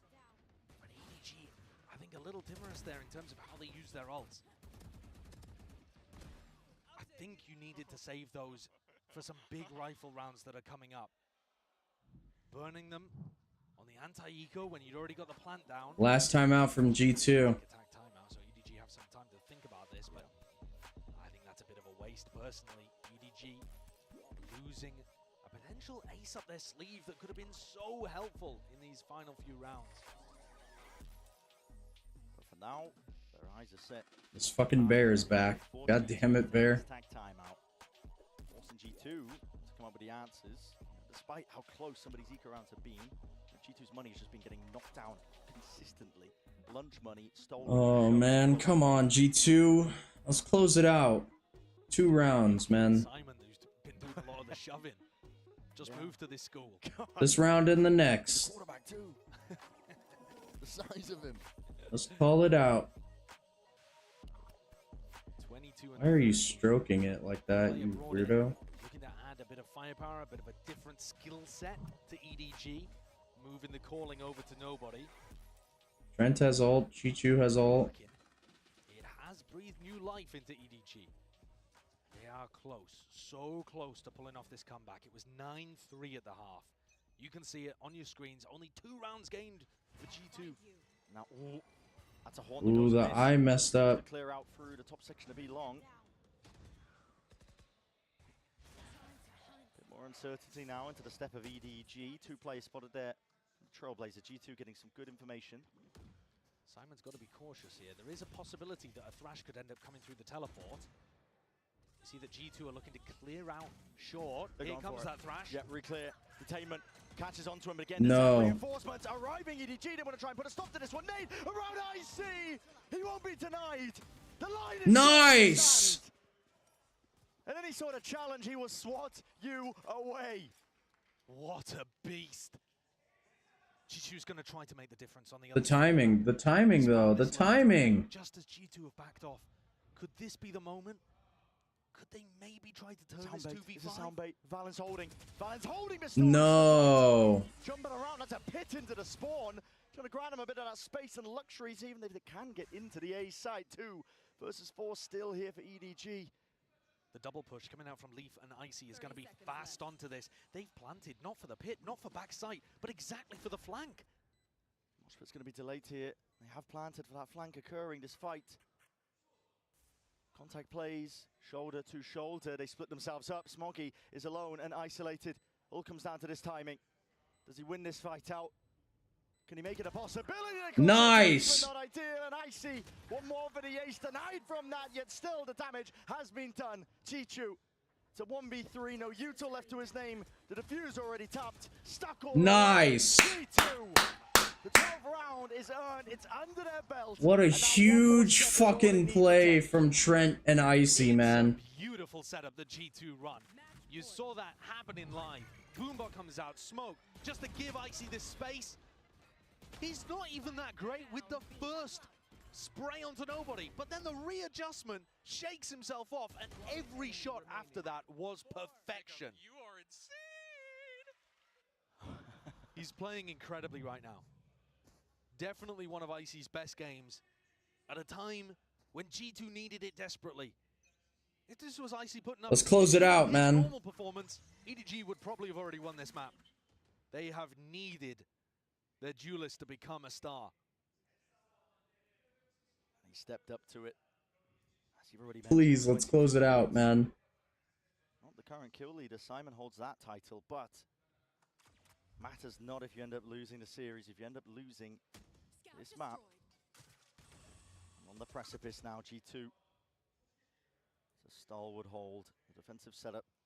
Icy's primed and ready. Kangkang's going to pick up the ult orb here. If we see nobody bringing the spike back over towards A, then G2's read on this might end up paying dividends. Okay, Kangkang retreats. Icy's in a spot where he could have got one, popped his ult, and absolutely ruined an execute from Showers. EDG may not even realize it, but they've just dodged a massive bullet here by making the swap over towards B. Trent runs over, trying to reinforce the site. They've realized at this point, it's probably where EDG are ending. He's going to be needed. Exactly right here with 30 seconds onto the clock. This is do or die for EDG. It all lands onto this, and it has to pay off massively. Molly's rebounding off to the side, but Jonah P not caught out still. It's played in. Jonah. Here with the satchels in play. Nobody. Plan's going to be stuck swinging a wide. Leaf guts too. No, and then it gets traded. G2 denies. Bro, why the fuck are we swinging in one by one, man? No side control, very little information, just a nade to work with, spotting the jiggle peak. Jumping from nobody. Does Icy want to make a go of it? I think he needs the weapon. Take a look at the credits here. 50 for Valen. 450 for Jonah P. Yeah, that's tempting. That was so stupid from Valen. For the next. Playing a long con. And you're right, it is possible that having the ult online may end up making more of a difference in round 24. But we can't know that. I mean, Played for the weaponry. This is just insane. The stim beacon double blast pack from Kangkang absolutely broke Jonah P's wrist as he tried to keep. Honestly, going on there. this might go OT. Flew past him like a bullet train. He was just gone. Yeah. And then the trade through was lovely from nobody. Simon again, pulling up multiple kills in the round. And Chichu lovingly to close.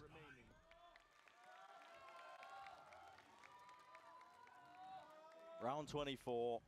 It's do or die. OT will knock down to the lower section of your group.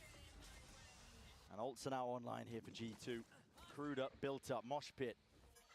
Exchange, a bit of a handshake occurring out towards through the teleport with the Raze ult? Raze ult, it's here, it's earned, and now is the time to strike. Kangkang right there forwards. He's already taken that timing, and now he might have some difficulties even getting the value, but now... Nice! Expecting that nobody was in his place there. Valen, win this fight. Win this fight, Valen. Nice! That might be the map. That might be the map. Last two to remain, versus 4. And it's going to stay alive in this series. What can they truly, really do? Tap. Trying to bait out some presence from G2. Baiting out a response. They don't take it. They let them stew. And the plant is down. Smoke in the face of Icy. A bit of spam. Spraying away, hoping for it. Jonah P. Right from behind now, Trailblazer out and away, only the one contact. Jiggle speak is good here. Sees a little bit better, and a fight taken, squared up to Simon. He Come on, man. Win cons potentially there, but the position is so damn obvious. EDG would need a miracle. No. Smoggy to deliver, potentially. Let's fucking go. Let's fucking go. G2 to playoffs, baby.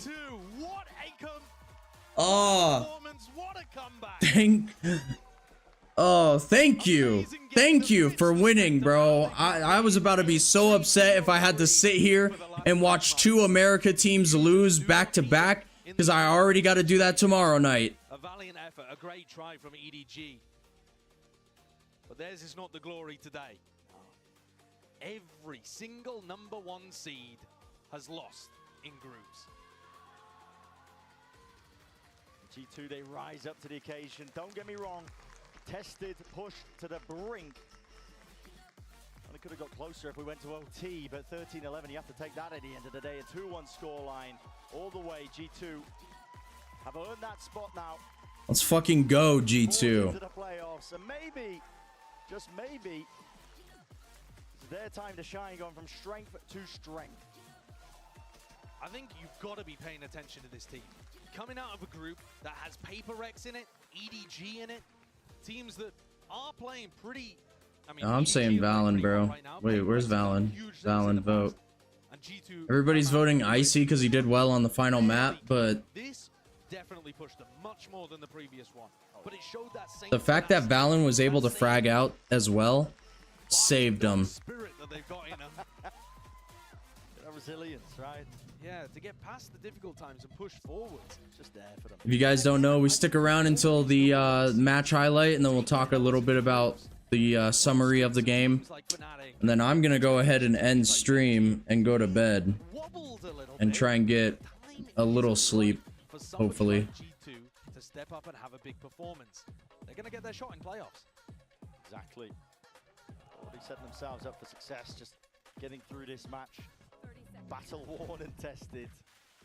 And another potential matchup that might face EDG. If PaperX are able to get through their game against Foot, EDG PaperX, you can't get past it.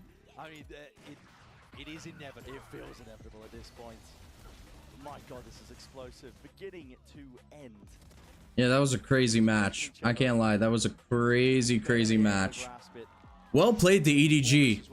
Very well played. I mean, both of the maps that G2 won, EDG very well could have gone to overtime.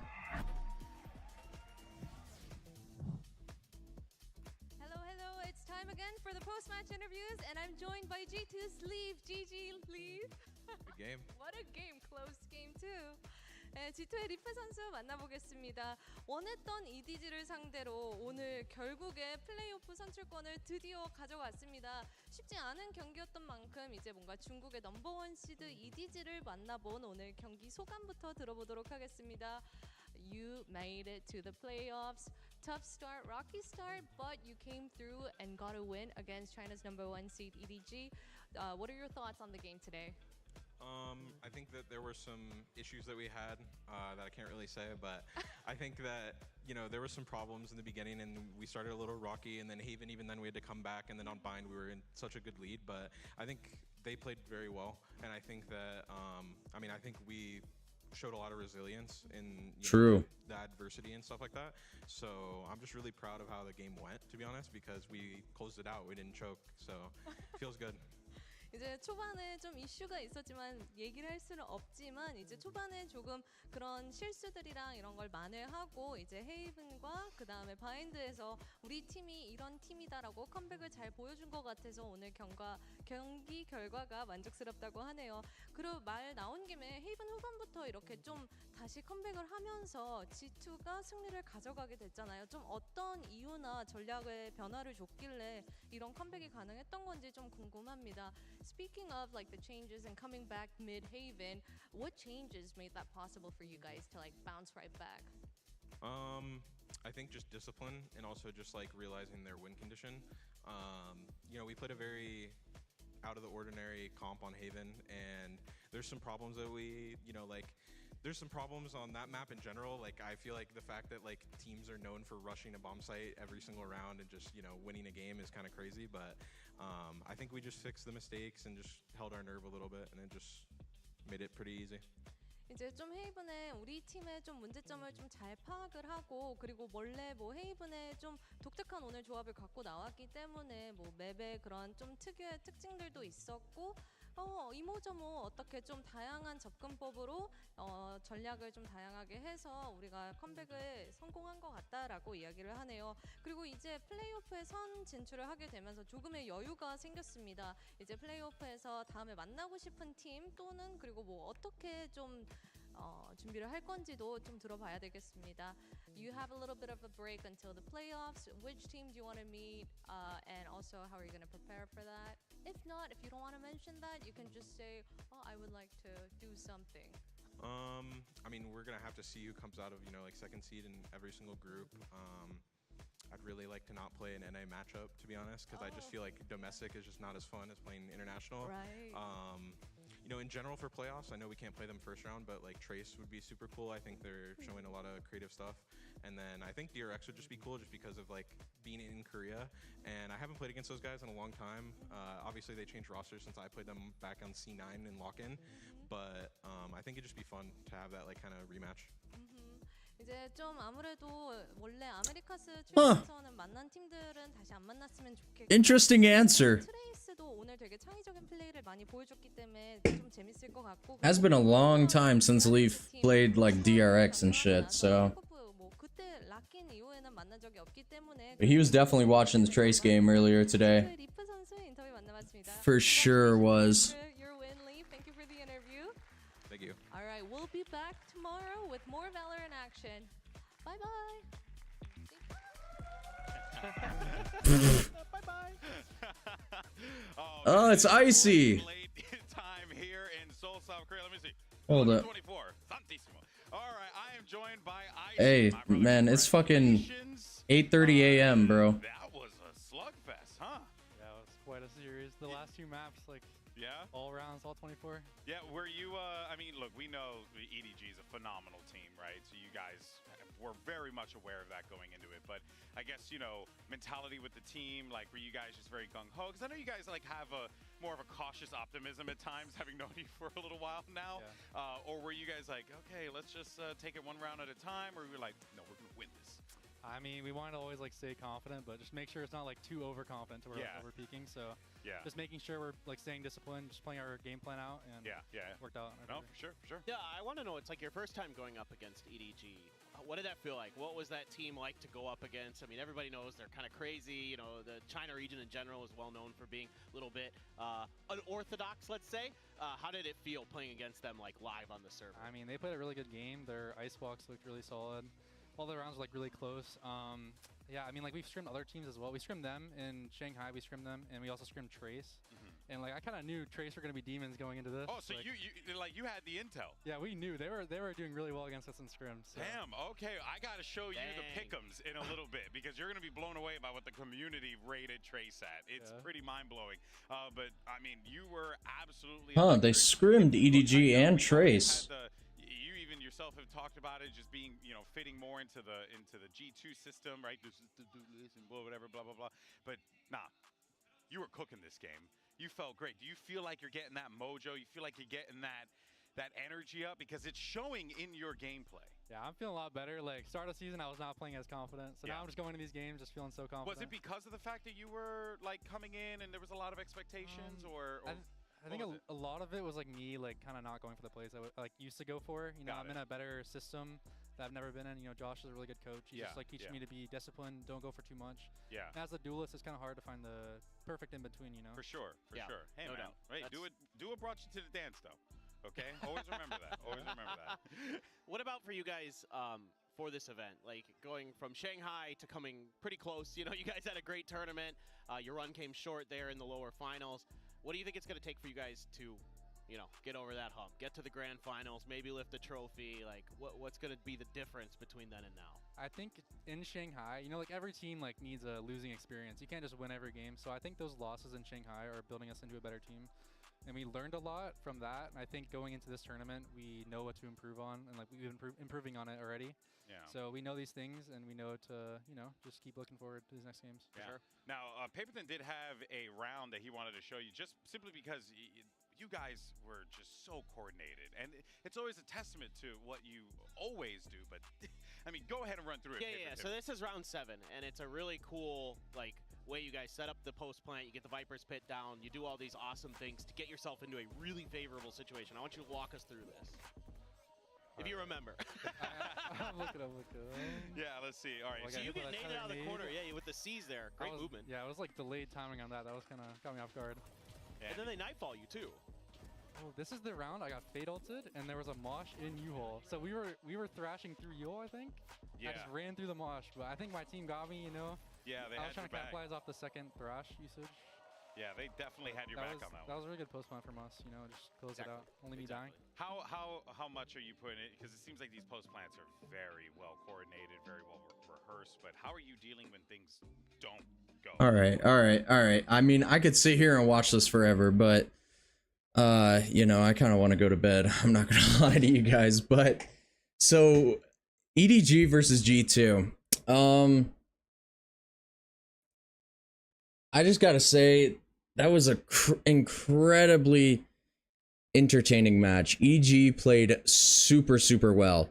I mean, you can take a look at the stats, bro. Like, according to the stats, they should have won this.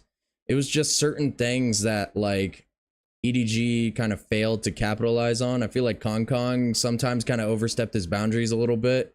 This Simon guy, I have no idea where he came from, but this guy is cracked. Smoggy was doing really well as well. Chichu did well, but I feel like some of his kills weren't exactly a whole lot of impact. That's not to knock him by any means. It's just, I feel like this is padded a little bit compared to what actually the rounds that mattered compared to what was going on. Nobody, I feel kind of bad for him. He did kind of play a rough game today, but unlucky for him. Valen, really well. I mean, he had the reads, he was fragging. Like, this was a good game for Valen. Icy took a minute to heat up, but that bind match, ooh man, when he gets on a raise or a roll that he is comfortable with, he starts going crazy. It is insane. Trent, Leaf, and Jonah P, I feel like weren't exactly in it this match. And I mean, we can take a look at like Icebox. I mean, 7 and 17, 7 and 18. Leaf and Trent both dropping here. I feel like Jonah P did pretty well on Icebox, but unfortunate for them. I think Edward Gaming had a hard read on them going into Icebox, which is quite unfortunate. I think that's why they went for this KO pick, to be quite honest. They went for this KO pick to try and nullify all of this util that G2 is rocking. We go over to Haven, though. I mean, Kong was going crazy on the Neon. I can't lie. Kong was going crazy. But like I said, I think Valen had the reads on it. Trent was playing really well on Haven as well. So I feel like on G2, everybody has like those matches where like everybody was kind of playing roughly pretty well. I mean, Icy wasn't doing too hot on this map. Jonah P wasn't doing too hot on this map. But if we go back to Icebox, I mean, Icy's top fragging over here, and then Jonah P is second frag right behind him. So like, you know what I mean? It's all trades here and there. Leaf had a good hold over on C site for Haven, and I feel like that really kind of threw EDG off for a while because they just kind of ran it into A and they couldn't quite figure out what to do. And then on the last round, I mean, this defuse kind of came out of nowhere where they just defused the bomb and nobody on EDG was even paying attention. It felt like bind, holy, what a half from G2. I mean, G2's attacking half was crazy. Icy fucking killed it this match. Valen had some really big impact kills. I mean, I think he had a clutch in there as well. Trent was playing really well. Leaf and Jonah P weren't doing too well, but I feel like a part of that is because EDG kind of avoided the B site for quite some time until they started to realize that G2 were picking up that they were favoriting the A site. So that's kind of unfortunate for them. Once again, this Simon kid, kind of a demon, bro. I can't lie. Smoggy played really well as well. Kong, I feel like he just couldn't hit the same shots that Icy was hitting on some of the attack halves. Like, it was pretty nuts. It was pretty nuts. But it looks like the stream is going to be ending up here soon. And I think I'm going to be ending my stream soon. I hope you guys all enjoyed. If you did, make sure to drop a like. Make sure to subscribe to the channel down below. It would greatly mean a lot to me. And also, at the same time, we have more games to play. Later on today, I believe I think Sentinels are up next later tonight. And then, let's see here. Who's playing? Yeah, we got Sentinels versus Fun plus Phoenix. Once again, as you can see, at 2 a.m. for me, which is killing me, by the way. But we have Sentinels versus Fun plus Phoenix, and then we have Crew versus Billy Gaming. Hopefully Billy Gaming doesn't cause another upset, and hopefully Sentinels are able to pull it through. I don't really know how that match is going to go. I'm really surprised Leviathan lost today, but I'm really glad G2 was able to pull it through. But yeah, what a crazy day for Valorant today. What a crazy day. But hopefully you guys all enjoyed. Once again, if you did, make sure to leave a like, make sure to subscribe. I'm going to be covering all of the games, all of the Americas games, I should say, and also grand finals. And then also, if you guys want to watch this Leviathan versus, who'd they play? They played Trace. If you guys want to watch this Leviathan versus Trace esports match, the VOD is on my channel as well, so make sure to check that out. And yeah, that's pretty much it, guys. I've been Foamy, you guys have been awesome, and I'm out. Peace.